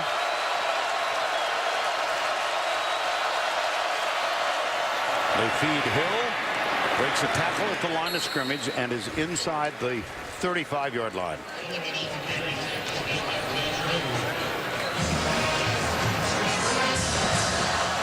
Eight true freshmen on the 2 deep, and 12 players made their first career start. Both of these squads have relied on the freshman class. LSU has played 14 so far, Georgia 13. 2nd down and 5. Terrence McGee is the running back now. Well, he did a good job of getting a couple of additional yards. You know, we start out on camera, and you asked me a question. I had my 13 all teed up. You think Les mentioned that at halftime in the locker room? Perhaps. I think so too. Perhaps. Especially after Tracy reminded him of it as he was going in. Well, thank you. I've got a talking point. Again, it's 3rd and 1. And this will be definite 2 downs if they don't get it here. They're going to. Les is trying to call timeout. Boy, you know, it's one thing burning timeouts in the first half. It's another thing burning them in the second half. I mean, 3rd and 1, and you can't get lined up right. Big mistake by the Tigers.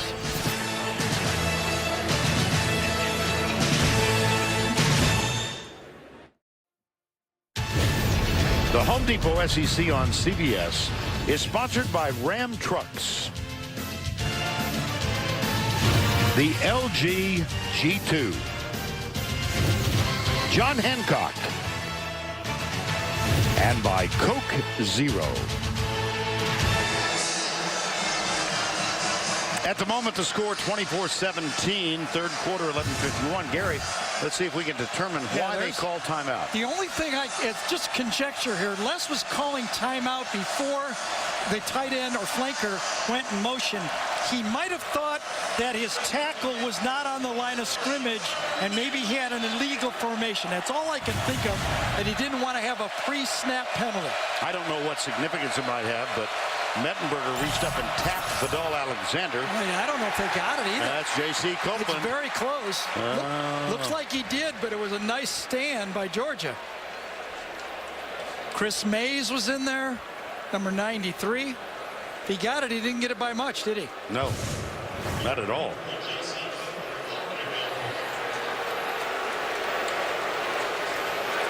It was Mays that actually got it. He got the first down, but it was close.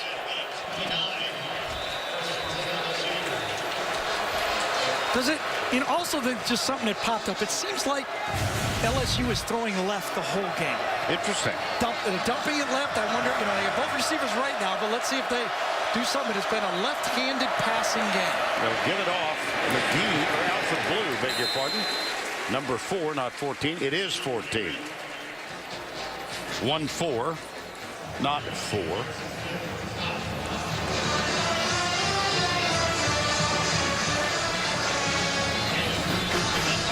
And Copeland is down.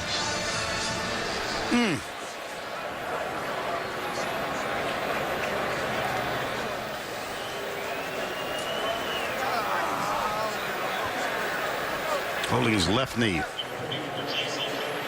If there's one number you heard all day at practice Thursday, was Todd Grantham saying, who's going to take on 44? Who's going to be a big enough man to take him on? Looked like he got kicked from behind, didn't he? Yeah. Leonard Floyd was coming up to make the play, and it looked like he kicked him in the back of the knee. Time call.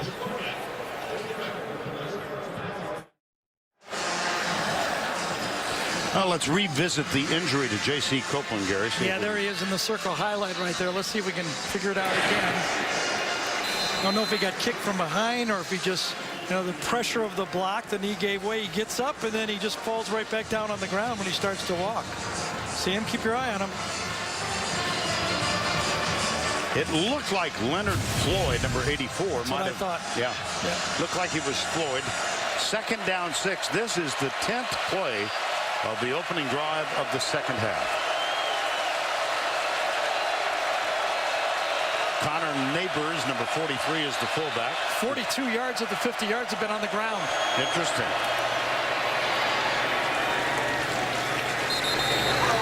Well, 13 yards on the ground at the half.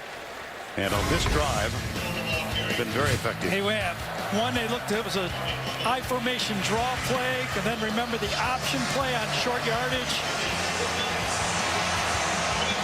Just enough to keep the Georgia defense a little bit off balance. McGee with the last one. 3rd and 2. LSU's done a good job on 3rd down. 6 for 9. Alfred Blue is split wide right. I just don't think that Georgia's lined up right again. Deep and overthrown. 4th and 2. I mean, Swain again is important. Like, where's my safety to stop the play? Watch Swain over here. He's going, where's the guy back here? He's pointing. On the other side of the field, you see Langley say, what's going on? Definitely a busted coverage, and they got away from it. Got away with it, excuse me. That brings on Delahousie, who had a long one earlier in this ball game. Seth Fruget is the holder, and Reed Ferguson will snap at this from 39. He made one from 49, by far the longest of his career. This one looks good. It's hooking, but it hooks after it goes through the uprights. Well, that was a successful drive for LSU because they showed they could run the ball. Yes, Georgia got to stop, but for Les Miles, he said, I got to give my quarterback some help. Aaron Murray, your ball. 24-20, Georgia still leads. Let's go down to Tracy Wolfson. Well, thanks, Vern. We heard Mark Richt telling me that Todd Gurley is out for now with that left ankle sprain. Well, he's out here on the sidelines, though, in a boot with no pads. So it does not look like he is returning anytime soon, but it does seem it is just a precautionary measure. He is out here, he is laughing, and he's telling his teammates, I am fine, I am fine. Let's hope that's the case, guys. All right, Trace, thank you. Well, it was an effective drive for the LSU Tigers to open. They had to settle for 3 instead of 7, but nevertheless, Reggie Davis is back to return James Hairston's kickoff if he is given the opportunity.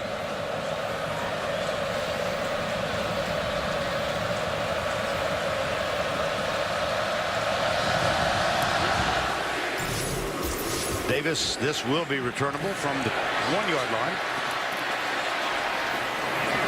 And he's out to the 21. Now Red Lobster presents today's Scholar Athlete.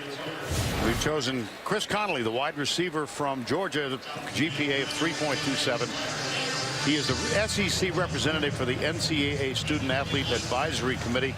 And Gary, you and Tracy and I and Greg Silver and Steve Milton, our director, got to spend, I don't know, 25 minutes with him. Right. What an impressive young man. Yeah, and just as importantly, he was the guy that recruited Gurley and Marshall. That's right. Yeah, he hosted them on their recruiting visit.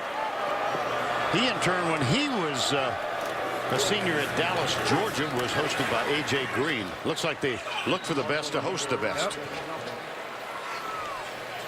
Well, of course, when you see Chris Conley and you're a Georgia fan, you think about this one. Yep, the one maybe he shouldn't have caught. Yeah, just instinct. Yep. That turned out to be the final play of the game. They wonderfully conceived comeback drive for the go-ahead. They had Malcolm Mitchell in the end zone. Mitchell is out for the year, by the way, with a torn ACL, separated while celebrating a teammate, Todd Gurley's touchdown run. Here's Murray. Right side. That was Keith Marshall, number 4. And Micah Eugene, second of the Eugene brothers, who has played. Jai Eugene played for Les Miles a couple of years back. 3rd and 9. You know, I mean, it's just part of college football, the great players going on to the NFL, but it's hard to watch LSU without thinking about Bingo and those guys coming in and pressuring the quarterback. Sam Montgomery had no pressure on Murray in this game.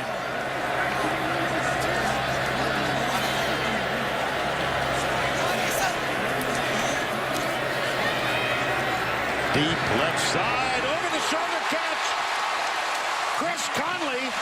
How about stepping up and timing? How about that? Tre'Davious White, number 16, the true freshman, has good coverage on him. Conley shields him exactly the way you're taught. When that ball is in the air, you're supposed to slide your rear end right in front of the defender and keep him on your back, and he did it. They go deep right side this time, and it's over Bennett's head. Pretty good coverage on that play. Now let's go back to the studio. All right, Tim, thank you. It's 2nd down and 10 here.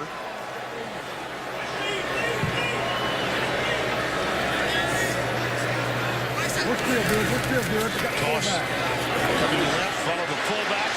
Marshall inside the 40. Quavon Hicks with one of the key blocks. That's a gain of 7. Coming right out to the outside that time, following that fullback again. Was it Hall, Merritt Hall, number 43 again? Hicks this time. Excuse me, was it Hicks? Quavon Hicks, 48. Boy, good fullback play. If you're going to run the ball from the I formation, you got to have a fullback. Both teams do. It's kind of old-fashioned football, isn't it? Sure is. 3rd down 3. And they're in the I again. 2 wides. There's the handoff to Marshall. He's not going to get there. Big call here now for Mark Richt. Anthony Johnson. Yes, excuse me. Over a 50-yard field goal. Or will they go for it? Will they punt? Be close to what, 55-yard field goal attempt here. Wow. Well, the career long for Marshall Morgan is 52. And look who's back there, the field goal returner. He's listed on the depth chart. Is Odell Beckham as missed field goal return specialist because he had one of 100 yards earlier. Here's the kick. That's got plenty. Holy cow. My goodness. A career long for Marshall Morgan. My goodness. I made that thing by 10 yards. Woo.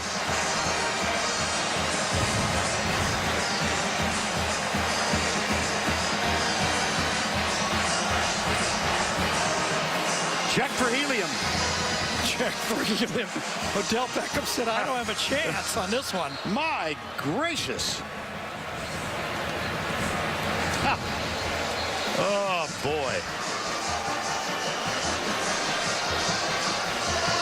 Suspended for violation of team rules for the first 2 games. Came in 1 of 2. His career long was 52. 55 yards.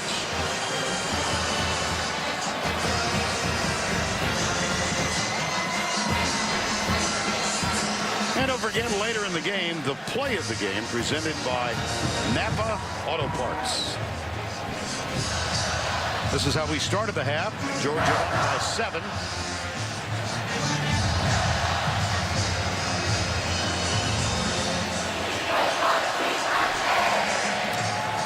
And I'm just reminded, looking around, Gary, that Mark Richt did call for the fans to all wear red here.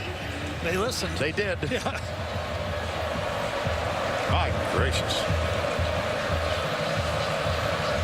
Except for the purple and gold folks. Odell Beckham Jr. He'll return it. Comes right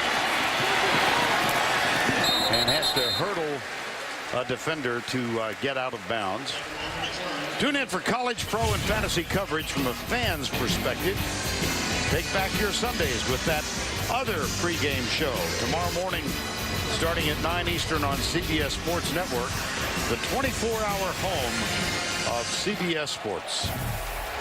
J.C. Copeland, you noted that he was back on the field goal attempt, and he is back on the field at fullback now. Well, LSU proved they could run the ball last series. Let's see if they're going to try to get Beckham and Landry and Boone back in this football game. Kenny Hilliard is making his first appearance, number 27.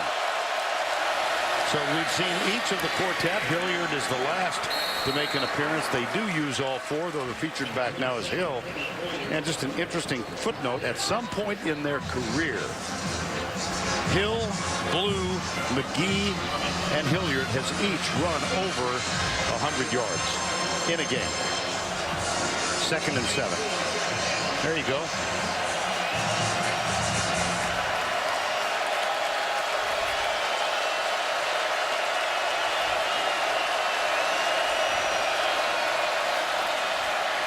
Landry on a crossing route. He's wide open.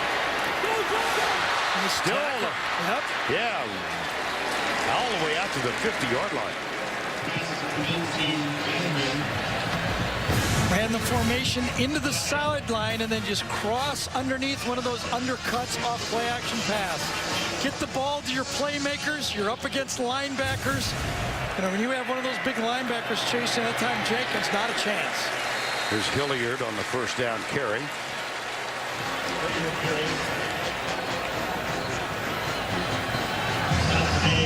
Sterling Bailey with the tackle that time. 2nd and 9. Quick hitch out to the right. Good block. What a block that freed him up. That was Odell Beckham Jr. who cleaned out the cornerback. We were talking to the coaches. There's one thing when I said, Cam, how do you distribute the ball to your different playmakers? He said, well, the first thing to get the ball on a Les Miles team, you better be willing to block when you don't have the ball. If you don't block, you're not getting the ball. No, that was a perfect example. Beckham with a terrific effort. 1st and 10, just inside the 40. Hilliard remains the running back. Mettenberger going deep down the middle. It's incomplete, almost. Caught by Cadron Boone, who's got 2 touchdown receptions today. And then Trey Matthews, a true freshman safety. He's been nicknamed already by his teammates Trigger Trey. Yeah, it was a great throw, great defense. You know, he didn't get a free shot on him. It wasn't a defenseless player. I think he went through the ball. He wasn't trying to lay him out. Good play by everybody. Georgia mixed up defensively now. Have to scurry to get everybody set. Oh, man, Herrera is looking back. There's a little screen underneath the Hill. And there was some confusion defensively. Garrison Smith finally made the tackle. Yeah, it was a good read by Smith. If he would not have read that screen play, Hill would have got a head of steam and really turned it up. He forced Hill to cut back and allowed his other teammates to make the play. 3rd down and 3. Gotta believe LSU is thinking 4 downs right here.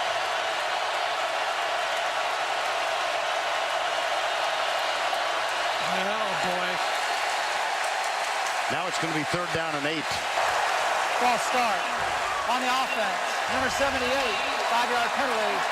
3rd down. That's Vidal Alexander, left guard.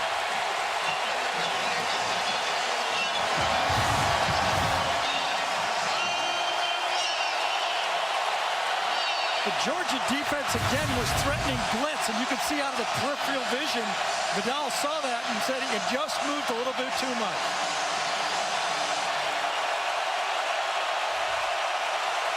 Nobody's covering the guy up to the top of the screen. That's amazing. Mettenberger goes down the middle, perfect. Landry slips the tackle, touchdown. Georgia again discombobulated on defense. I don't think they had any idea what defense they were running on that play.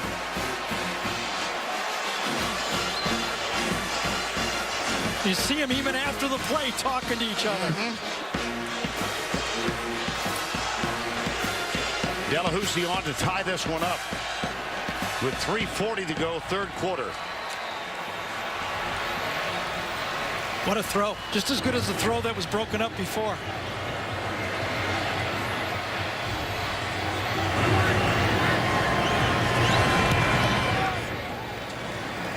We're notched at 27. Well, we gave Trey Clemens the credit for defending the play before. He's back here. This is Josh Harvey Clemens right here, right in between them.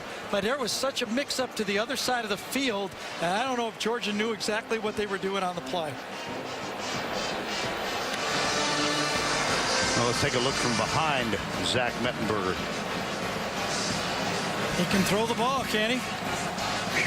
A 35-yard dart right down the middle to Landry. We wondered, would LSU figure out a way to get Beckham and Landry in the game? They did. You know, chatting with Cam Cameron yesterday, who, as we said, was most recently offensive coordinator of the Baltimore Ravens. He said when he was with Baltimore, their chief scout, Joe Horitz, knew about Mettenberger coming out of Oconee High School. So Cameron said, I've known about this kid since he was competing here at Georgia and before he began the long journey. Here's Cameron. He was a member of Les Miles' wedding. Yep, that's Cam sipping the water in the middle right there. There he is, a picture back with Les as assistant coaches on the Michigan coaching staff. Well, the guy in the middle, of course, is the late Bo Schembechler. And the guy on the right side is Lloyd Carr, head coach for a number of years at Indiana, head coach in the NFL, 1 year at Miami. You know, I mean, just think about that throw. That was 3rd and 9. And LSU is now 7 out of 11 in third down conversions. Very reminiscent of the performance that Zach put on against Alabama. Tied at 27, 3:40 to go in the third. Reggie Davis. No. Now let's go to the studio for this Heisman Watch, presented 90 at Arkansas. Back to you. All right, Tim, thank you. 27 all here. Ball on the 25.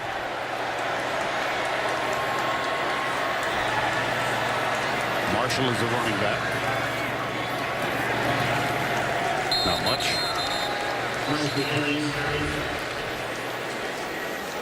Lamine Barrow makes the stop. Mentioned he is the honoree wearing number 18 each year. Since Matt Mock wore 18, they select the player, coaches and previous winners, to wear that number. Become quite an honor in the LSU football program. 3:10 to go. Here's Murray. Nope. Broken up. Well, we mentioned it started with Matt Mock back in 2003.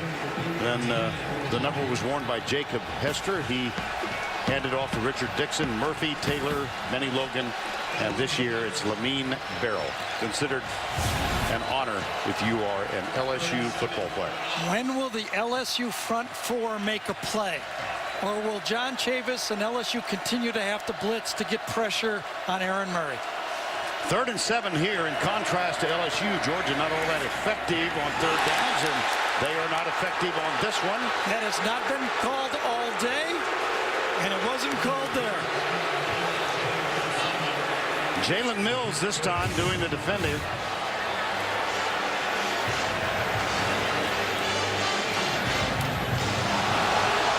Oh, goodness.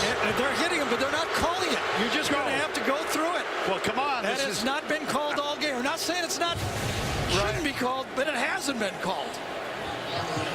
Went to Sanford Stadium and a wrestling match broke out.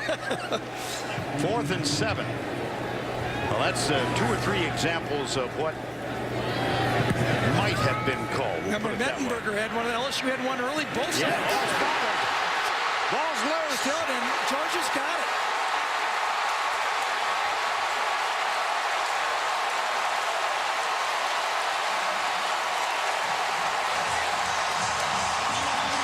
Indeed. I think it was Connor Norman that ended up with the ball.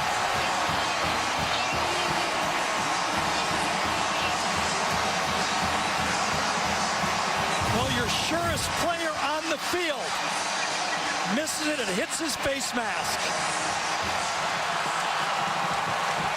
Opportunity to get the football there, but didn't come up with it, and Beckham misses it, and Connor Norman grabs it. Did you see who hit him? 69, Trent Fricks, the snapper. But he missed it before that, though, right? Well, I mean, he dropped that ball freely. It wasn't on the hit. He muffed the punt. And so, at the 20, Aaron Murray and the Bulldogs, 2:47 to go. Third quarter, draw play Marshall. No. That's Daniil Hunter, number 94. Well, Vern. Well, that was unexpected. Yeah, a little bit of karma there, as you were saying it should have been pass interference on the play. So. I didn't. I would assert myself that way. I'm not saying you weren't right. It's just that pitch has not been called a strike all day. There you go. Here's the handoff coming left. Marshall. And Lamine Barrow makes the stop. Following the two big guys inside, Lee and Barrow comes across, sorts it out, makes the play. This trips formation has been giving LSU trouble all day. Will they get pressure? Will they blitz? Well, they've got 4 down defensively. It's another 3rd down, 3rd and 6. And are you kidding? Did LSU call time, or was it Georgia? False start on the offense. Number 86, 5-yard penalty. Whoa. Remains 3rd down.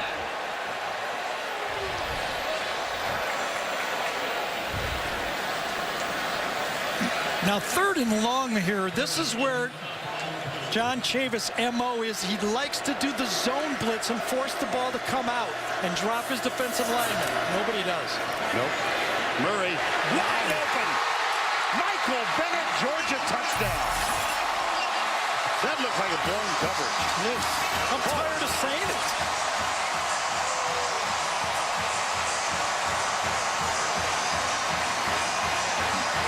Third and 11. Vern, LSU has the most defensive backs in the NFL. They could use a few. That's about as easy as you can do it. Marshall Morgan for the extra point. Bulldogs back on top. The trips formation have been giving them problems all day. And it was again. Bennett in the slot. Nobody covers him. What are you doing, Mika Eugene? He just lets him run right by him.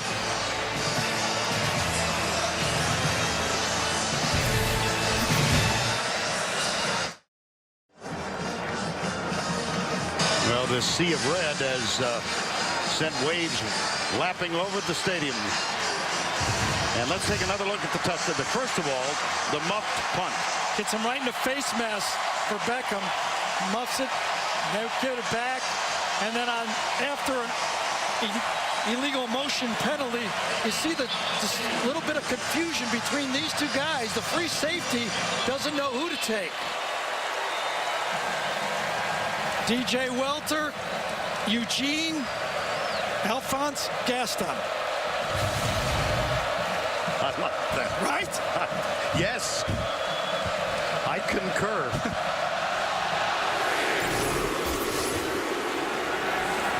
Beckham again.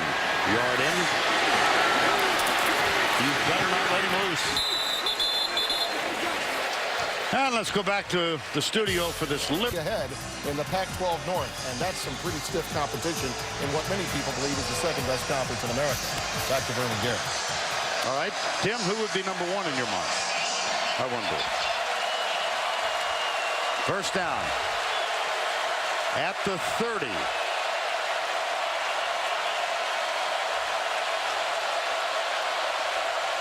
Play clock down to 3.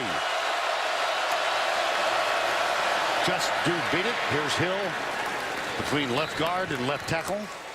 Well, we started the day talking about these two one-time roommates. And for the day now, 15 of 23 for 230 for Mettenberger, 14 of 25. Each has thrown for 3 touchdowns. You know what I want to say? Pretty good recruiting by Georgia a few years ago, right? That's right. Having both those guys. Second down 5. You know, we said in the open, Vern, it's going to come down to the fourth quarter with the quarterbacks, and it sure is, isn't it? Hill breaks the tackle at the line of scrimmage and crosses the 40. Sterling Bailey is the fellow who missed the tackle, number 58. Bounces this one way outside. Play was designed to go between the guards, I believe, and he bounced it all the way out left side. That's really what that I formation gives you, the deep tailback play. Bo Schembechler would love that one from Les and Cam, wouldn't he? Wouldn't he?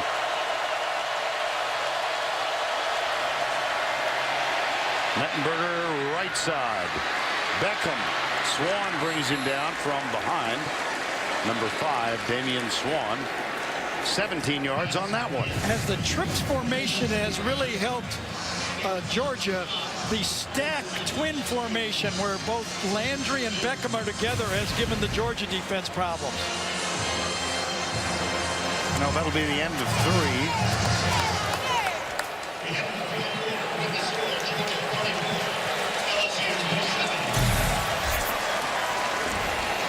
34-27. That's the end of the third quarter. We'll return to Athens right after this word from your local station.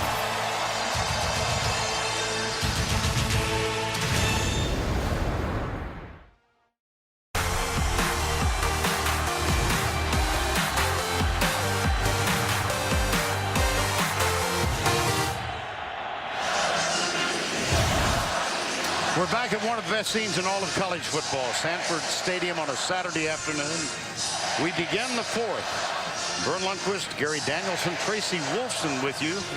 We had hoped for a close encounter. Guess what? We got one. Yep. Just about everybody called this high scoring. Offenses are better than the defenses, and it's been just about what everybody thought. Yeah. And so it comes down to the fourth quarter. First down and 10, LSU. Neighbors is the fullback. Hill is the I-back.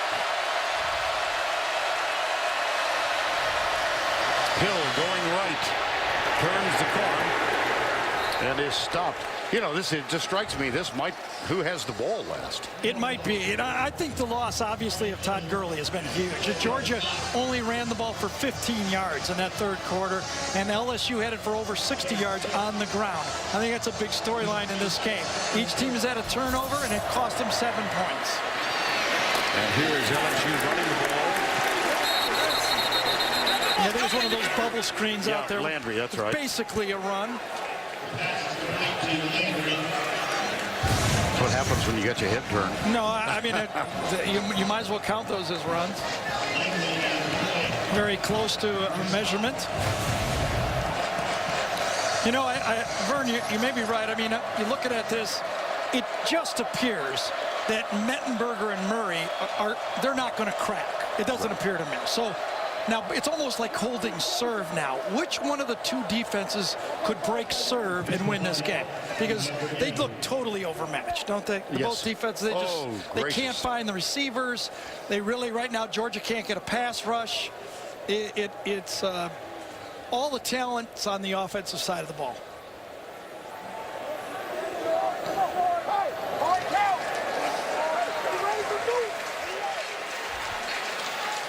Well, about 12 links of the chain. Love the patience that Cam Cameron has used calling plays. He understands he can throw the ball and he has mismatches, but he realized he has to run it just enough. And, you know, they've taken that 13 yards running up to almost 80 yards running. That has been a big difference in how the play calling has worked for LSU. Well, Gary noted a moment ago in the third quarter how effective LSU has been on third downs. 7 of 11 converted thus far.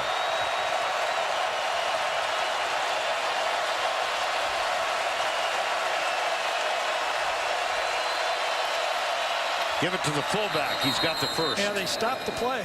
Oh, did they? Yep. Zach is going, really? There's no play, third down. Zach has put his hands on his head and go, you know how hard it is to make third and short? We had it made. They blew the whistle.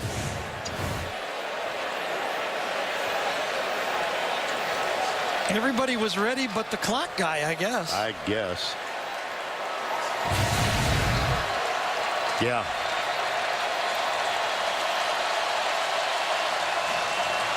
So it remains 3rd and 1. Well, they did not feel the ball was spotted properly, so they're going to redo it from the mark on the chain so they get it in the same exact spot. He must have remembered how many links was short. Better man than I am. Yeah, or he's faking it.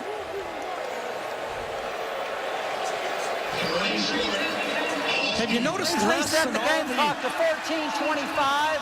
14:25 on the game clock, please. Every time he's talking, he's covering his mouth. So was Zach Mettenberger. I mean, they must have been tipped off that, you know, people are stealing calls here.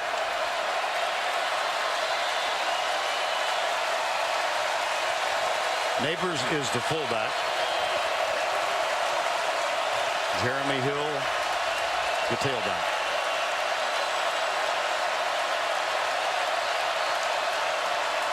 Read option. Hill. Oh, he is scissored, but I think he got 13 links and he needed 12. Same play that was so successful before.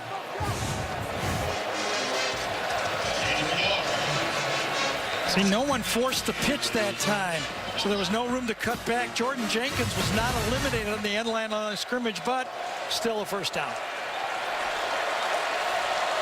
This is this tight twin formation that has given Georgia a little trouble. Beckham and Landry. That's Dixon, the tight end. McGee is the running back now. Play action. Mettenberger again, no pass rush. And again, a man wide open. Did he control the ball? I don't think so. I don't think so. Great play by the safety coming across that time. I think it was Harvey Clemens. Ball was put in the right spot. Harvey Clemens comes right into the midsection. Doesn't cheap shot him. Good defense. And a 2nd down and 10. Mentioned at the opening of the afternoon telecast, LSU has won 7 and lost 6 in Sanford Stadium. One of the few teams. He's coming. Oh, he's drops back.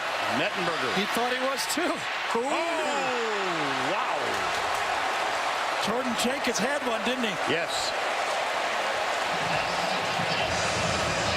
He roomed with Jarvis Jones. He tweets Jarvis Jones, and Jarvis Jones would have made that play. That's what that's the text he's going to get tomorrow. Yeah, he'll hear from Jarvis Jones. 3rd and 10. That would have been the stop, the one defensive stop to make a play.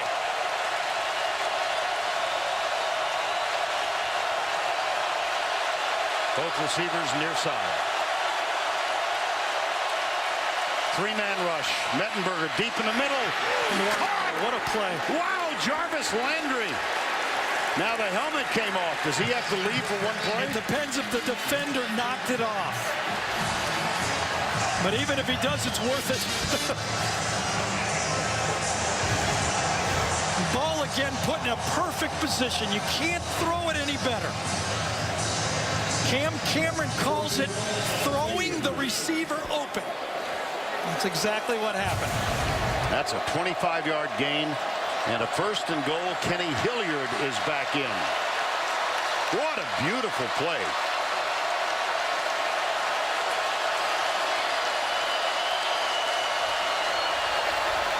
Hilliard to the 2, maybe the 1.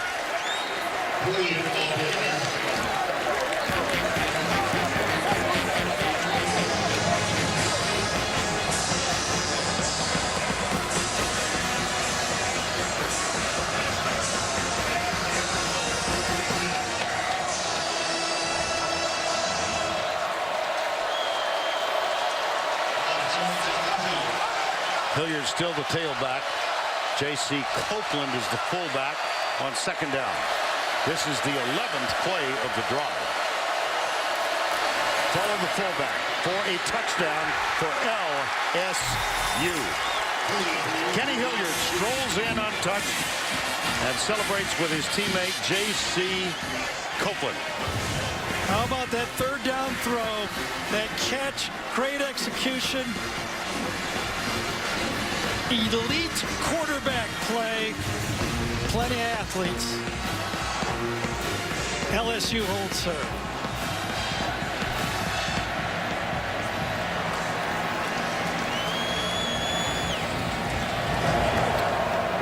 $11 plays, 70 yards, 416. And Delahoussie's extra point ties it up 34-34. That 3rd down play is worth another look. That was a brilliant throw. Yeah, actually, Todd Grantham that time had a trick defense on. Zach thought it was too deep, but it's a shift this way. He throws the ball into between 3 Georgia defenders. Watch the shift to the middle of the field. He has the defense on that he wants, but he throws a perfect ball. We will return to Sanford Stadium with Djokovic and Nadal right after this. And now it's time for our Geico game recap. Fasten your seatbelt, cinch it tight. Here we go. Murray, Michael Bennett. That's the first touchdown, 7-0. Mettenberger came back, a 48-yard toss to Cadron Boone. Behind Damian Swan, 7-7. There was an interception that set up the second LSU touchdown, 4-yarder to Boone. And then Conley's 25-yard touchdown reception from Aaron Murray tied it up 14-14. Key play in the game. Todd Gurley, injured left ankle. He's in cities on the sidelines. With the score 24-17, Murray made it that way. And then a 55-yard field goal. Could have gone 65. That was from Marshall Morgan. Mettenberger's having a fine afternoon. So is Jarvis Landry. Tied at 27. Murray back. Found Michael Bennett, 21-yard touchdown, 34-27. And then a moment ago, here's the toss to Kenny Hilliard, followed J.C. Copeland. Extra point good. And we're in the 4th quarter with a lot of time left. I'm thinking back early in the game, we had those 2 sound bites from Zach and Aaron Murray about each other. Right. I remember Aaron said, we battled for about 2 years for this job. Well, if today was a battle for the job between Zach and Aaron, I don't know how you choose between these 2 guys. No. Bring Joe Cox back? Oh, that's not nice. Fern, you can't. I'm just searching for an answer. Everybody loves you. You can't do that. Oh, dear. Reggie Davis. Well, I just thought we'd switch roles for a while. There we go. Send your tweets to @Vern.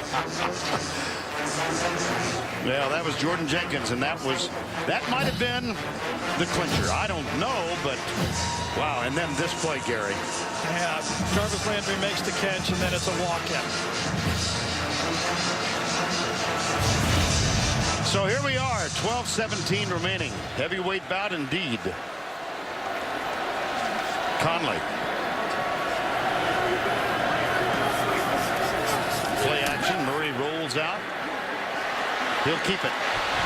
He's got a downfield block and out of bounds at the 35. Yesterday he said, did you guys notice that I had 37 yards rushing last week? Yes, and without Gurley, he might be the guy that gives Georgia enough rushing to keep that offense going.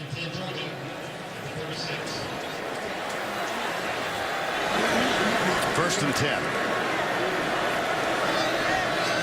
Ball at 36.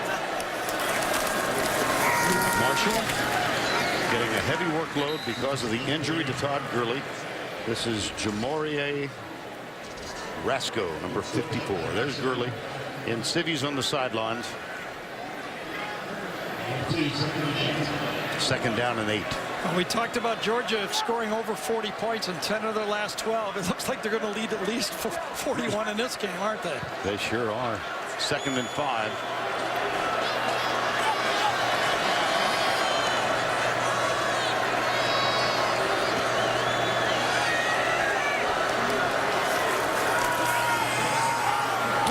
Good pass. Nice catch. Conley. And I couldn't help but notice the block thrown by right tackle 75, Colton Houston. He had a good block on that play. Oh, his matchup against Jalen Collins that time, and Conley now goes over 100 yards receiving in this football game. First down 10 after that 26-yard catch. Under 11 to go. There's Golston leading the way again. And Marshall tripped up as he got to the line of scrimmage. DJ Welter was the last guy that had a hand on him that time, and he just barely tripped him up. No huddle. Just so different seeing LSU's front four not be able to make plays. It isn't. You know, I mean, you got to give the Georgia offensive line credit, but it's just different watching this defense. Blitz threatened. And everybody said that about LSU, they're just going to reload. They look, you know, they're the same. They're not the same. No. Blitz. Murray comes right. Throws it away. DJ Welter chasing him. And it's 3rd and 4. Well, last time, you know, he hit the 3rd down pass, the deep one to Bennett. There's Colton Houston, number 75. He's playing for the first time after a 3-year battle over a substance issue with the NCAA. It's a complex story, but kind of amazing. He's out here pulling and blocking, and I don't think so. Interesting call. Yeah. You wonder if they're going to go for it here. With the call being made, do you wonder if they're saying we're going to give them 2 downs to make the first down? 4th and 2. Jalen Mills is the injured player.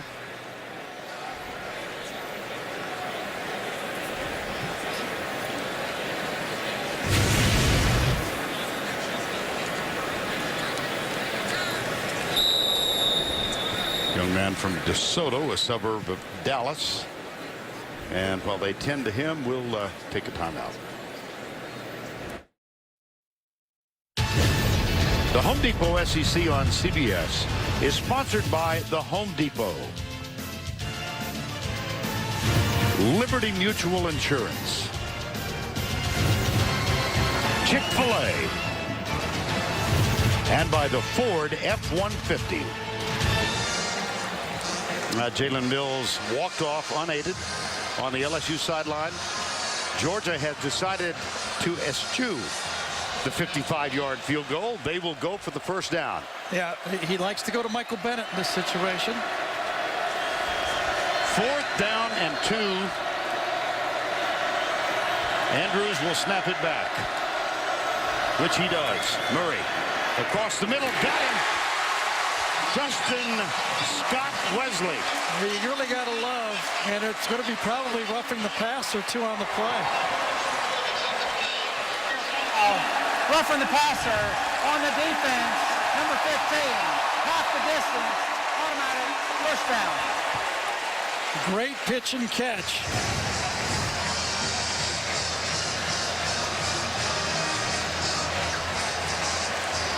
Let's take a look and see what the call was. Yeah, hit him in the face too. Hit him right in the face mask. You have to call that. Yep. So the ball after the penalty is spotted. It was on Jamorie Rasco, number 59. Good route though down here, wasn't it, by Scott Wesley?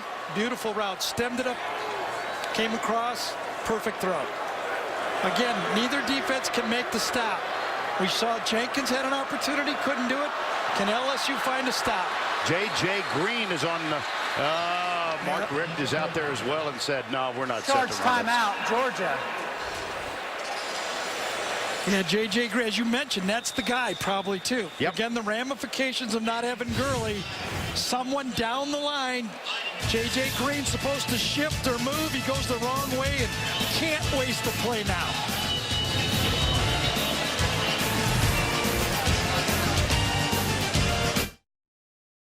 Tomorrow. Aaron's going to snap it. Why don't you explain all the possibilities of where we could be and why? I do have a college degree, but it's not that. Well, they're going to run the same play, whatever it was. They like the play. And they've got Oh, my goodness. There's a flag down. That was a timeout, a meeting, and that still Illegal happened. snap on the offense, number 61, 5-yard penalty, remains first down. They burned a timeout. They put a new player in. They had a meeting. And you know what? David Andrews thought Aaron Murray was under the center. He thought he was snapping it to him. He did not know it was shotgun. Jeez. I explained everything to you but one thing.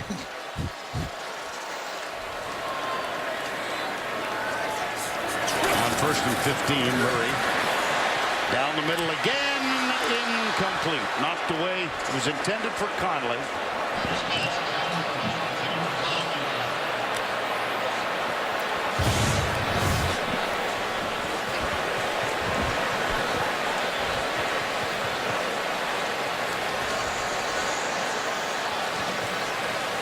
Very nice play that time, wasn't it, by Quan Alexander? Yeah, linebacker dropping back. Yep. 2nd and 15 in a tie game with under 9 to play.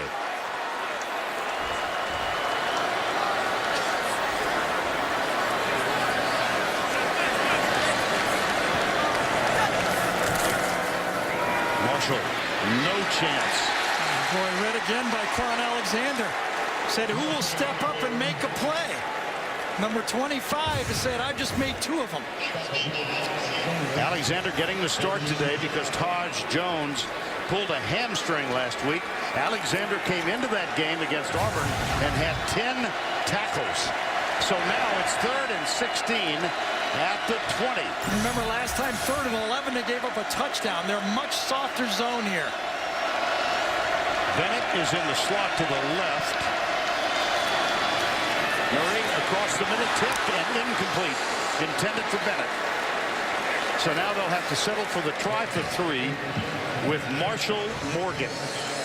Well, after that first down there, and it was 1st and 10 from the 15-yard line, that was a bad penalty. It was ugly. Just ugly plays right in a row. That one, they're lucky it didn't get tipped and intercepted. First high throw, really bad throw that Aaron Murray's made all day. 38-yarder, Marshall Morgan. And Pierce is going to snap this. That's perfect for Morgan.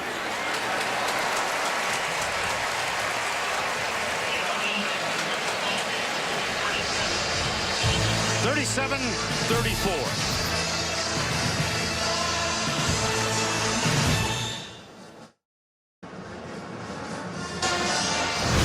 And we welcome you back to Sanford Stadium in Athens with a reminder to stay tuned for the Jeep postgame show on CBS Sports. And how about the answer for the undefeated team most surprising? Most of you went for Ole Miss at 3-0. Last we heard, Minnesota was being handled by Iowa. Oh, I beg your pardon. See, they put that black up yeah, there, yes. I didn't. Oh, well.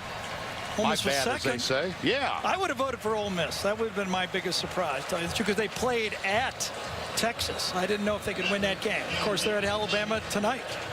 Well, Chuck Gardner, our crack statistician, is very happy. The Terps, you know, undefeated this time. Real. And he got a pop for the 3rd week in a row. Yeah, there you go. Yeah. Real interesting time of the game here now for LSU.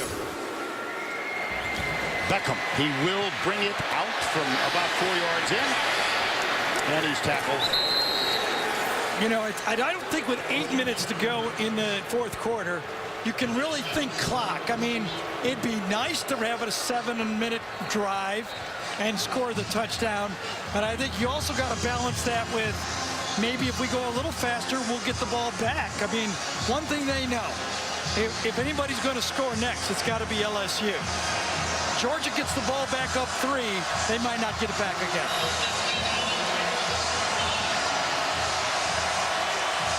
Interesting how quiet the crowd was when Georgia was on offense inside the 20, and now they start raising the roof. It's Hilliard at running back.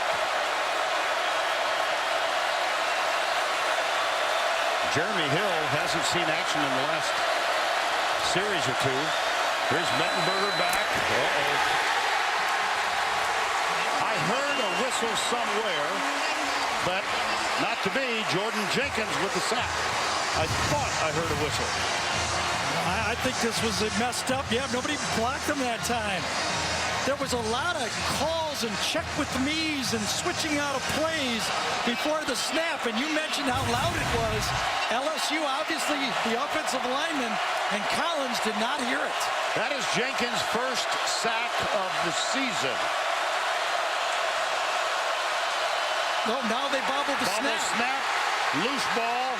I think LSU recovered. Remember we mentioned, Gary, how Jarvis Jones and Jenkins are tweeting each other. Jarvis Jones was getting on him about no sack. Now look at this. Kenny Hilliard recovered it. Now the noise is deafening.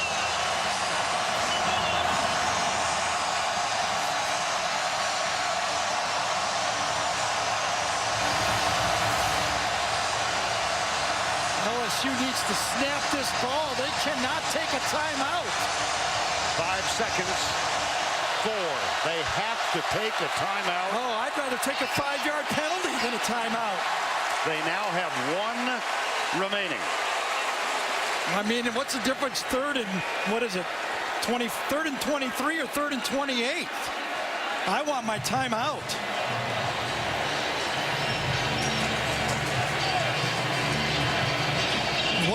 What a discombobulated series by LSU. Nice word. First down, they couldn't get a snap off, the right protection. Second down, they fumble the snap. And on third down, they can't get lined up and are forced to take a timeout, and maybe an ill-advised one.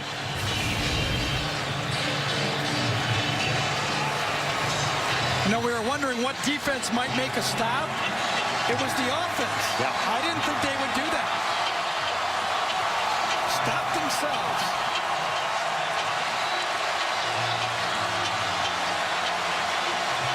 Well, this is the kind of noise one usually hears in Death Valley on Saturday night. Instead, it's Sanford Stadium on Saturday afternoon. Well, if they make this place will go stone cold quiet. Amen. 3rd and 23. 3 down linemen.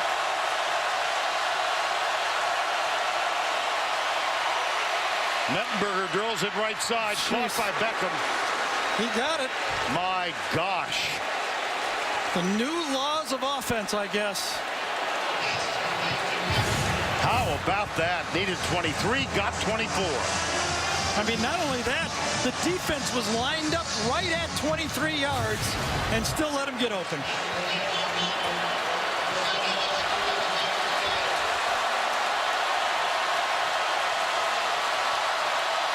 Hill.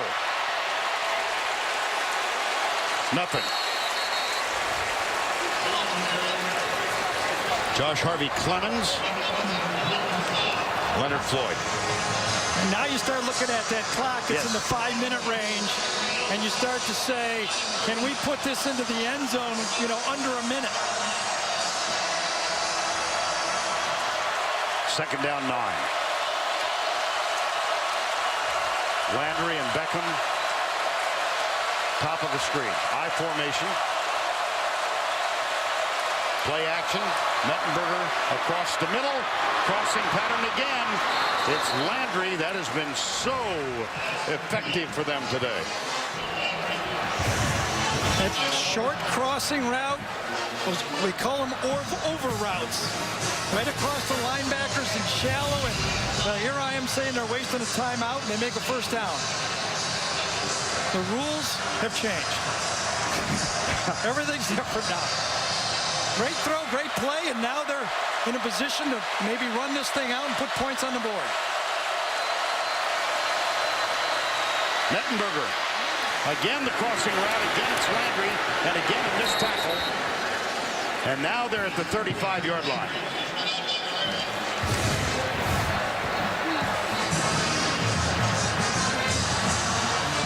Same play as Vern told you. Zach just looks at that outside linebacker to the left. If he goes with the tight end, he drops it to the receiver coming across. Under 5, same formation. 2 receivers, top of the screen. Play action again. Mettenberger got a man open. It's Beckham. And he's down to the 7-yard line. Zach Mettenberger living out a dream. His dream had him in a Georgia helmet and colors. But he's now doing it for LSU. 354 yards passing. And Butch Jones told me that he thought he had Mettenberger signed at Cincinnati. But Zach told him, I want to play Georgia. That's why I'm going to LSU. I want one opportunity to play Georgia. Toss to Hill. Comes outside, he'll score! And LSU has gone on top. 3rd and 23. Yep. Same play they scored with before, bouncing it out to the outside. And Hill with basically a walk-in. Think about how that drive started. Yes. Delahousie. Fruget will hold.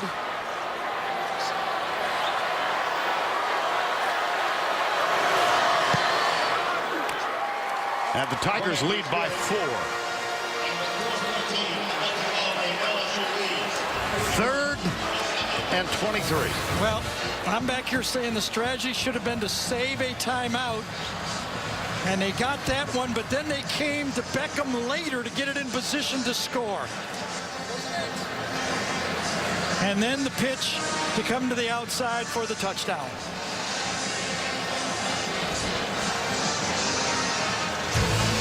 Nothing to it, right? 3rd and 23.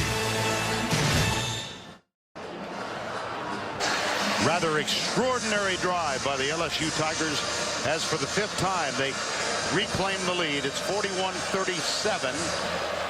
There's the man of the hour, Zach Mettenberger. He's now thrown for 354 yards, but Aaron Murray's going to have one more chance in this renewal of a battle between the two, whom, as we said, were once roommates for one semester. This one will come out after the touchback.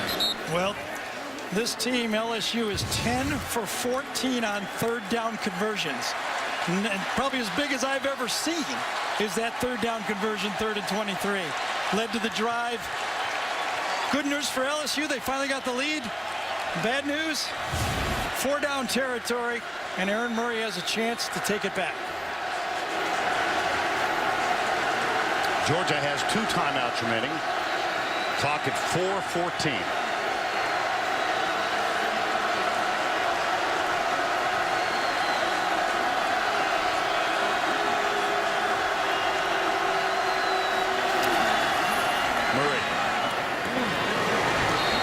Justin Scott Wesley made the catch and then tiptoed out of bounds to stop the clock.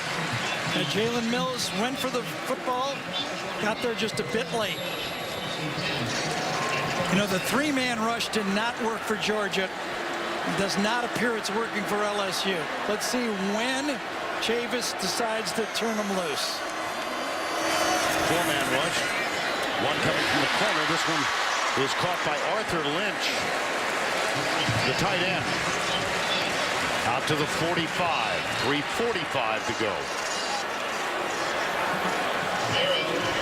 This is like when we last left you. Remember when Georgia playing Alabama, they had a drive just like this? Yes, that's right. 2nd and 1. 4-man rushing. Marshall up the middle has the first down. That'll stop the clock momentarily, and Ego Ferguson and David Andrews had a little push and pull there at the end of the play. 41-37. LSU with 1 timeout remaining, and Georgia has 2. Mike Bobo says Mark Richt always stays calm. His team follows that lead, and he says that's why we were able to stay calm in these 2-minute drives.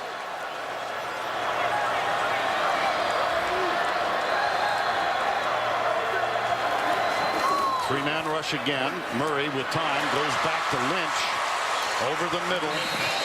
Well, take a look at it. LSU's deep safeties are lining up 20 yards deep. The linebackers are dropping to 15 yards, and with 2.5 minutes, 3 minutes to go in the game, Aaron Murray's saying thank you very much. I'll just drop it off and get it to the 50-yard line. That's Jamarie Rasco, the injured player, and the clock is stopped with 2:39 to go.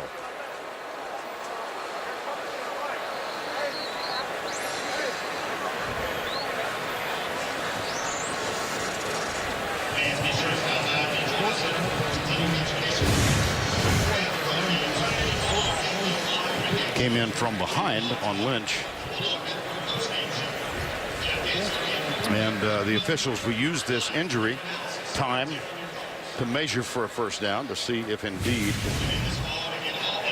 the marker said 2nd down and 1. Yeah, it's first down.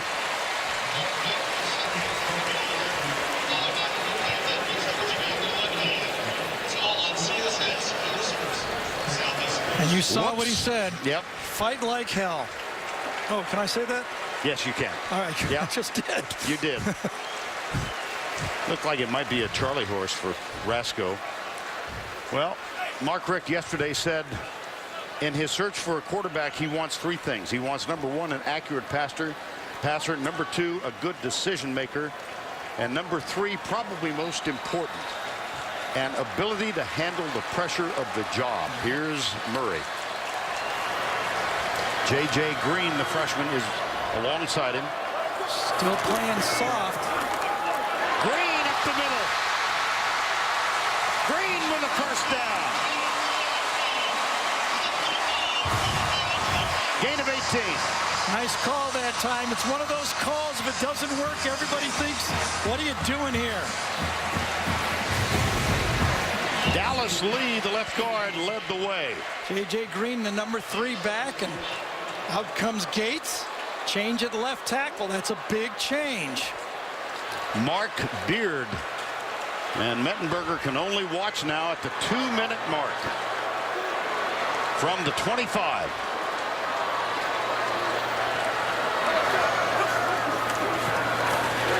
Three-man rush. Murray deep. Got him open. Touchdown! Justin Scott Wesley.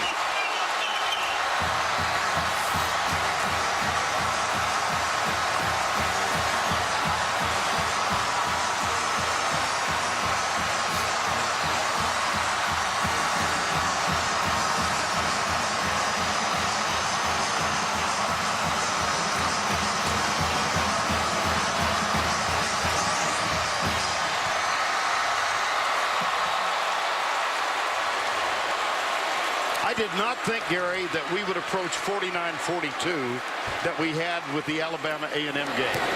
I was wrong. 85 points in this game. Jalen Mills and Craig Lawson, great eye control by the quarterback. Watch him hold the safety in the middle and get the ball down the sideline. Hold the safety, and then throw it. See how it broke? Lawson broke to the middle of the field, and that was all the eye control by Murray. Abusing that safety with his eyes and making the great throw to the outside. But Too much time left. 1:47. Murray has thrown for 4 touchdowns today. He's got 106 in his career, chasing the SEC record held by Danny Werfel of Florida at 114. Mettenberger's going to have a chance to lead his team down the field again. 1:47, but only 1 timeout remaining. But he only needs a field goal to tie this thing also. That's right. Okay, so different strategy. In all of the dreams that Zach Mettenberger ever had, going to junior college, transferring, working hard to get it, do you ever think he dreamed this much? That's a big dream. Have the ball, down 3. Odell Beckham is the deep man. The kick short at the 7. Beckham.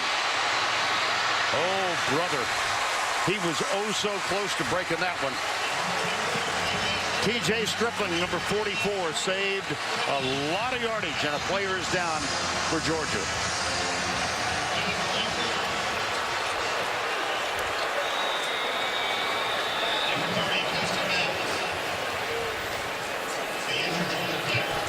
It's Costa Boblis as Murray. You saw the graphic, and here's the special teams standout for Georgia.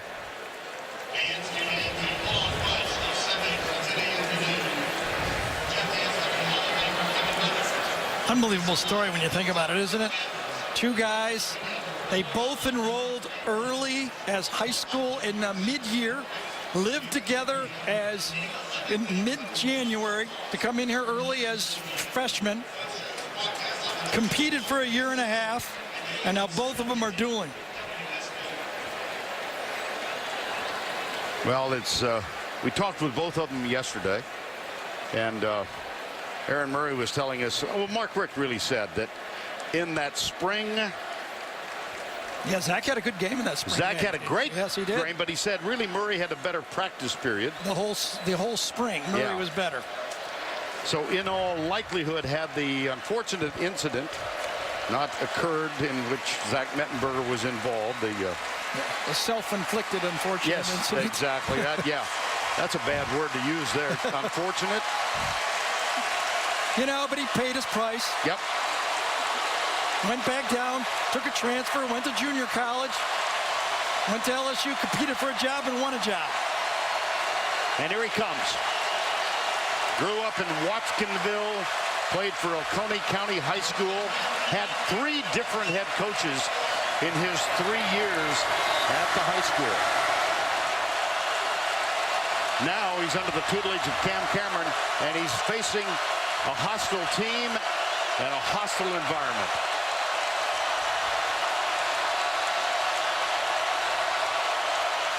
Georgia brings 4. Got him! Man. Leonard Floyd again with 2 outside bookends. Floyd and Jenkins. When Jordan Jenkins said, you know what, they're count Leonard Floyd as a freshman, I count him as part of my class. We were recruited together.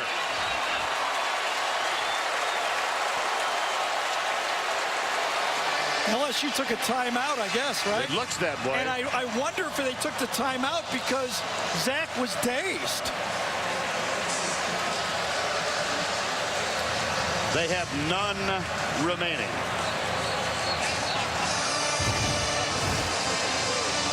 Oh, boy, did he split. He split the 2 offensive linemen. And Floyd, the tackle results in a loss of 7. Well, Jenkins had a sack earlier. Right. And now Floyd gets a sack.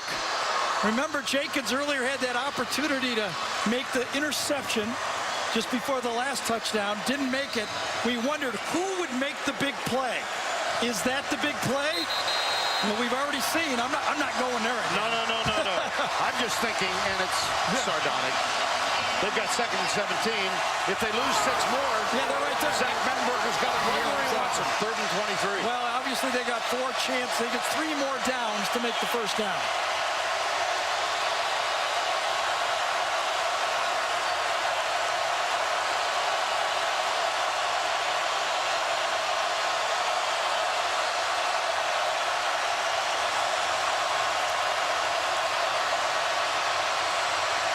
Across the middle deep. Caught by Beckham. Yep. Jeez. Wow. 2 NFL receivers and a crossing route. Terry Bradshaw's favorite play. I knew that. Right? I did know that, the yes. deep dig.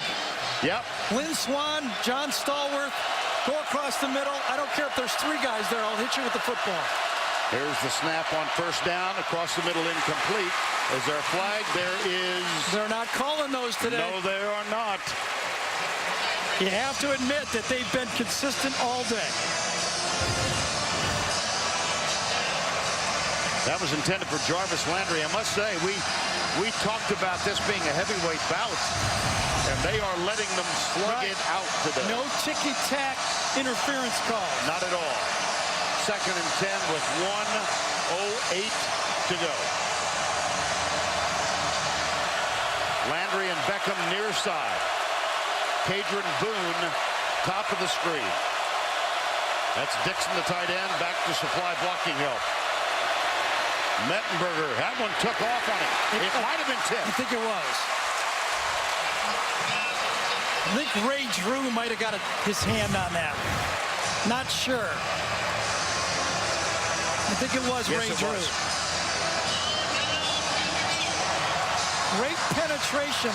The Georgia defense is running stunts. They're getting pressure into the pocket even when they don't get him.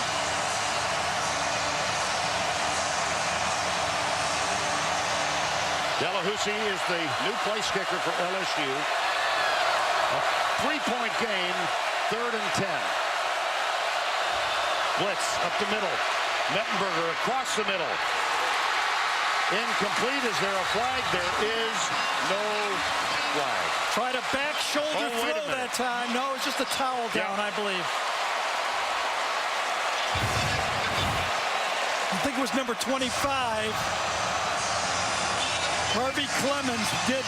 And, you know, you've got to adapt. When you're the defensive backs and they're not calling that, you can be physical. And he was physical on the play. 4th down 10. One thing I can predict, could be wrong again, but I bet anything Georgia will not rush 3. Timeout, Georgia.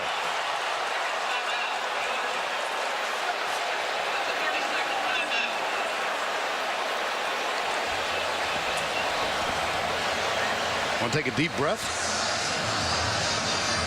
I'm not that nervous. I enjoy watching this. It's great football. Boy. A lot of great athletes on the field. We talked about the offense ahead of the defense. They've been reeling all game. And you can see that without pressure on the quarterbacks, they don't have a chance in the secondary. I think it should be pointed out now that LSU comes in 4-0, 1-0 in conference play. But if they lose this, all of their goals are still attainable. And the same could be said for Georgia with 1 defeat. It's an out-of-conference defeat. Now, I think if they were to lose this one, they would probably not be in the conversation for a national championship. But keep in mind, LSU got there with 2 defeats a few years ago. That would take a lot, though. 4th and 10.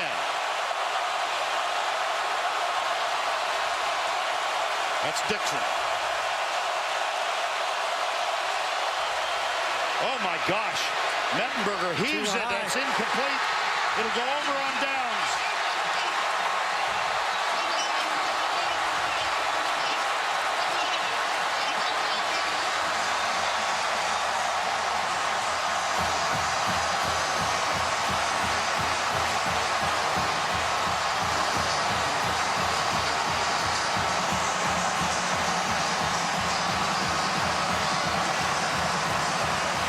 Jenkins doesn't get the sack, but he lays out on the play. He could feel the pressure from Leonard Floyd, number 84, as well, and it forced the throw high. Jenkins and 84 Floyd. Odell Beckham slipped on the play, but I think the ball was too high. I don't think it would have been caught no matter what.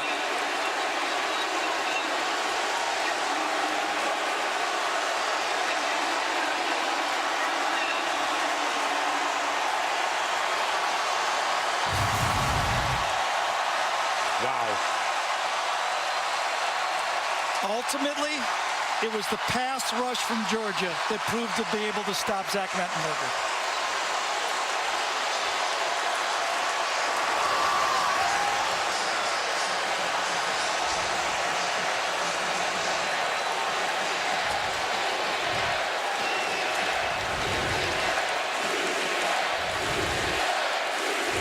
Murray will take a knee. LSU cannot stop it.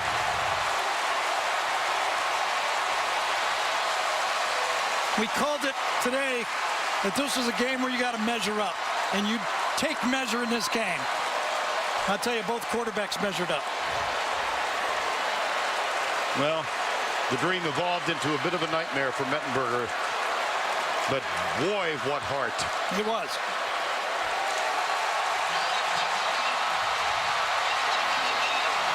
And what heart there as well.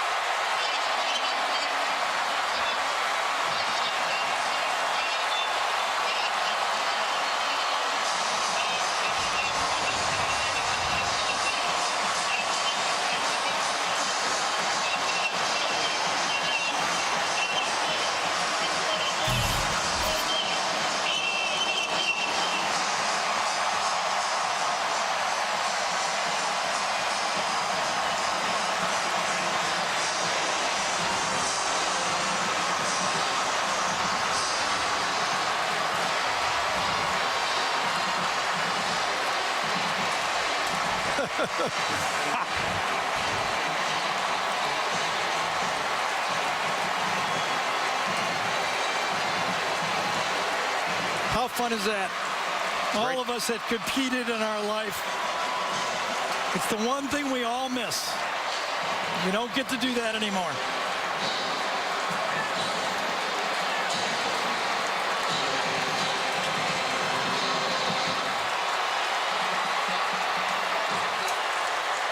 And let's go down to Tracy, who's with a couple of people who played a rather significant role in this game. Well, guys, a very emotional scene here. Coach, I see you're tearing up. What did you just say to Aaron Murray there? Just told him I was proud of him. You know, both those quarterbacks played their tail off. Very impressive, but just so thankful. You also had a great moment with Zach Mettenberger. What did you say to him? I told him the same thing. Proud of him. He's a hell of a player. This caps off a ridiculous September your team had. What does it say about this team and where they stand right now? I just love them. I'm proud of them. The coaches, these fans are unbelievable. No one does it better than Georgia. Thanks a lot. God bless everybody in this stadium. Thank you so much. And these fans were truly amazing. And this is what quarterbacks dream of. What can you say about your effort against Zach Mettenberger's effort today? It wasn't me versus Zach. It was University of Georgia versus LSU. And just so proud of our guys for fighting hard all day long on offense, defense. We've been through a lot this season so far. I mean, it's hard to believe it's only been 4 games. And this is one tough team. And just so proud of my guys right now. What does it say about your team, though, where you guys stand and your hopes and dreams for the rest of the season? We feel like we have everything in front of us still. We just got to keep working, keep getting better, and keep winning. We appreciate the time. Congratulations. Enjoy it. Thank you. Vern? All right, Tracy. Well, they will celebrate long into the night on Lumpkin Avenue here in Athens, Georgia. And a few will spill over to Broad where the adult beverages are served. Let's take a look at the player of the game presented by Cadillac. Boy, this was a toss-up, wasn't it? 298 passing yards, 5 touchdowns, 1 interception. Composure at the end. He threw 4, ran for 1 on that quarterback sneak. But you're right, both quarterbacks really led their football team, and those 2 guys, you know, they've gotten their share of criticism through their career. They hung in together, and that's why I think you saw that emotional Mark Richt with his quarterback. And on the other side, there's always a sad part of all this as well. But a nice scene for a really tough young man. Aaron Murray's night, however, as the Bulldogs win it by 3. Now it's time for the play of the game presented by Napa Auto Parts with the call. Scott Howard of the Georgia Radio Network. We trail by 4. Dogs trying to drive down the field and win the ball game. Murray in the shotgun with time in the pocket. Throws. There's Justin Scott Wesley. He catches it on the 4. Tiptoes into the end zone. Touchdown! And so it was. The come from behind took a little over 2 minutes. What a wonderful ball game.